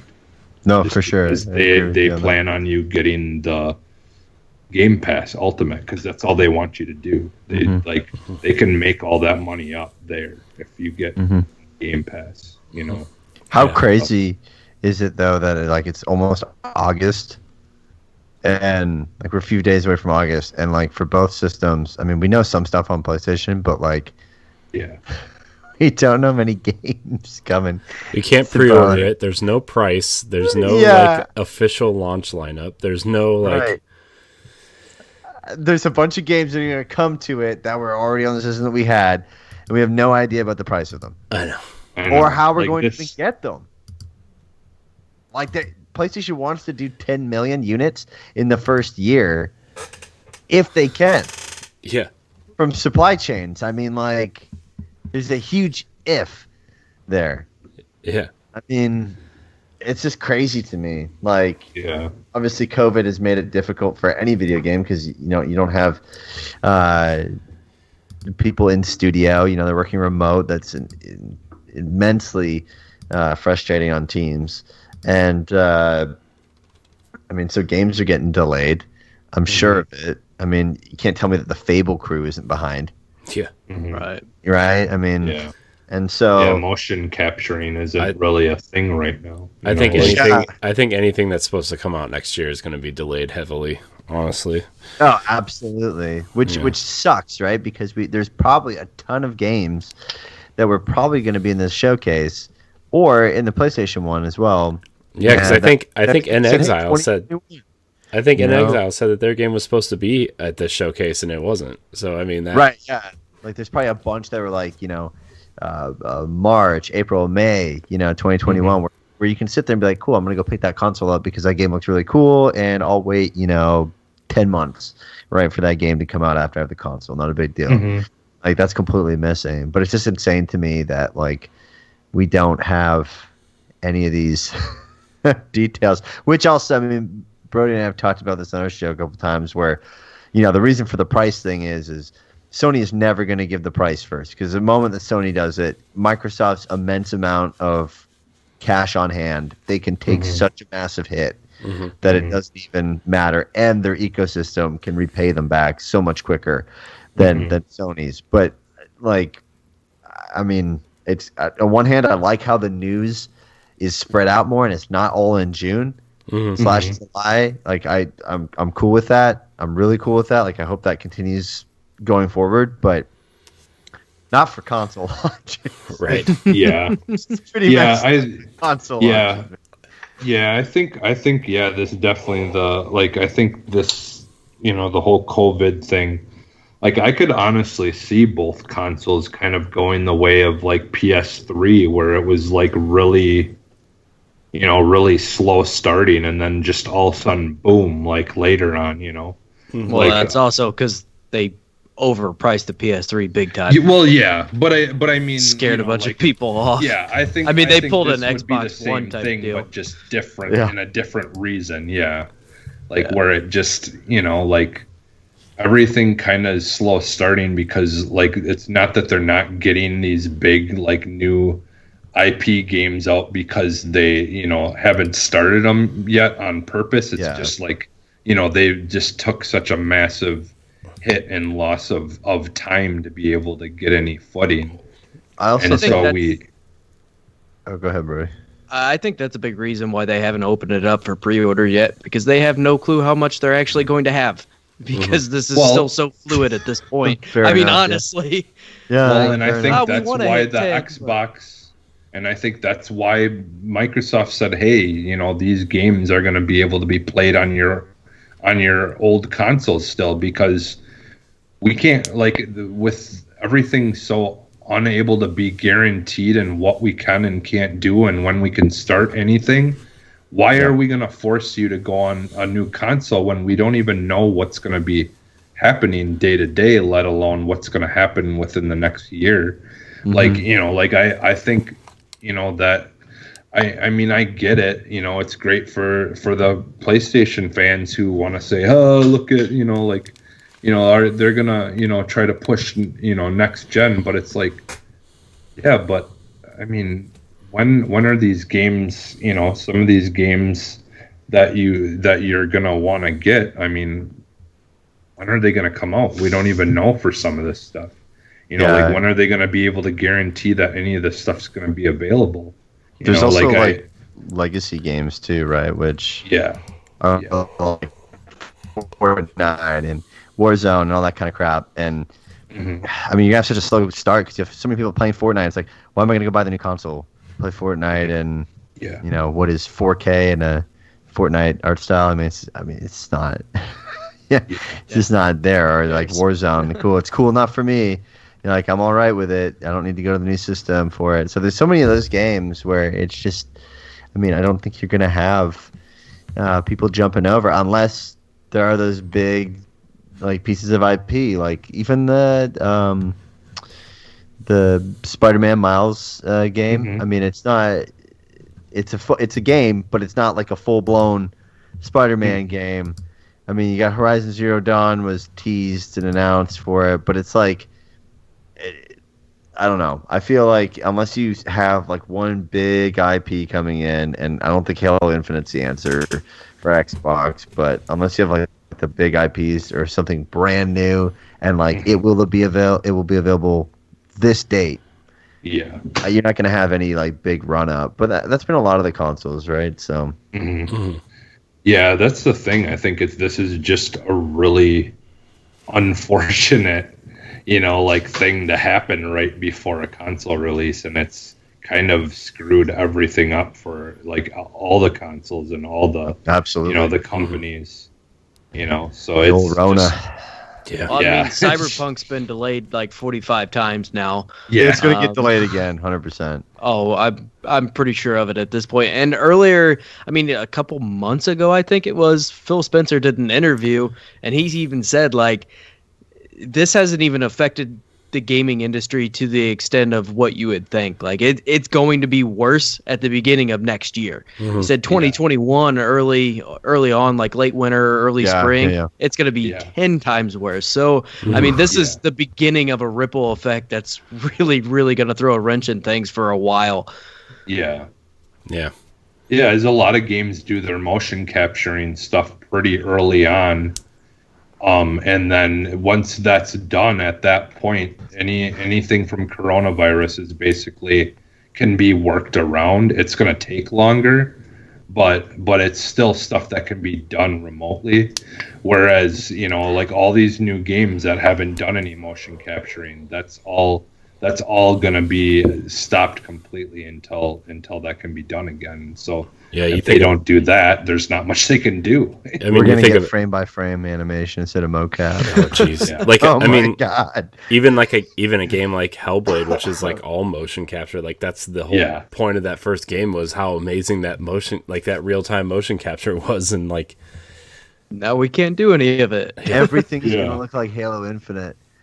Oh gosh. Yeah. So. It's going to be a paradigm shift. Well, we've been going for 3 hours and 5 minutes. I think. Yeah.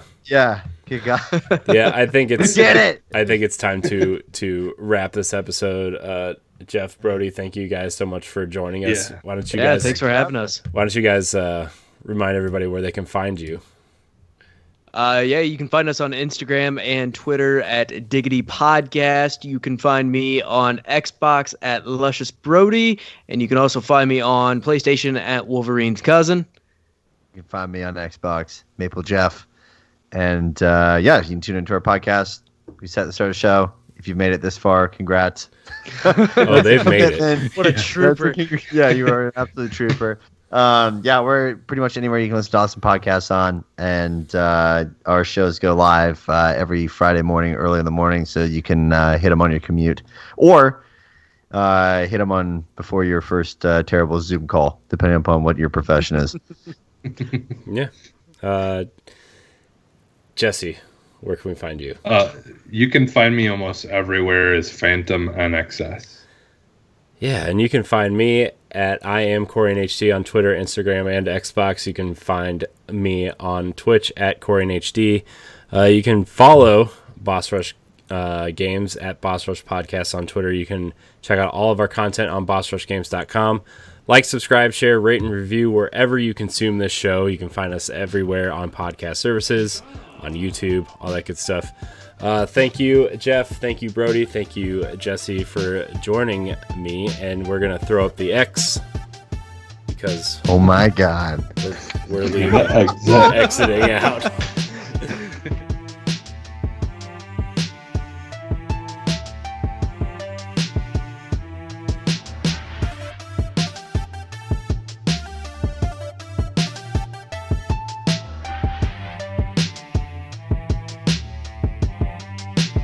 It's on.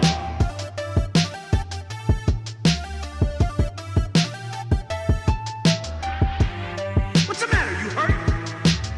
A brawl is surely brewing. And begin. It's like super sad. No, the funny thing is we were doing that on this show, and then that started as a thing during the was it E3 last year that they started doing that, where everyone was throwing up an X during the E3, I don't and I'm like, I was like, oh, we started that. But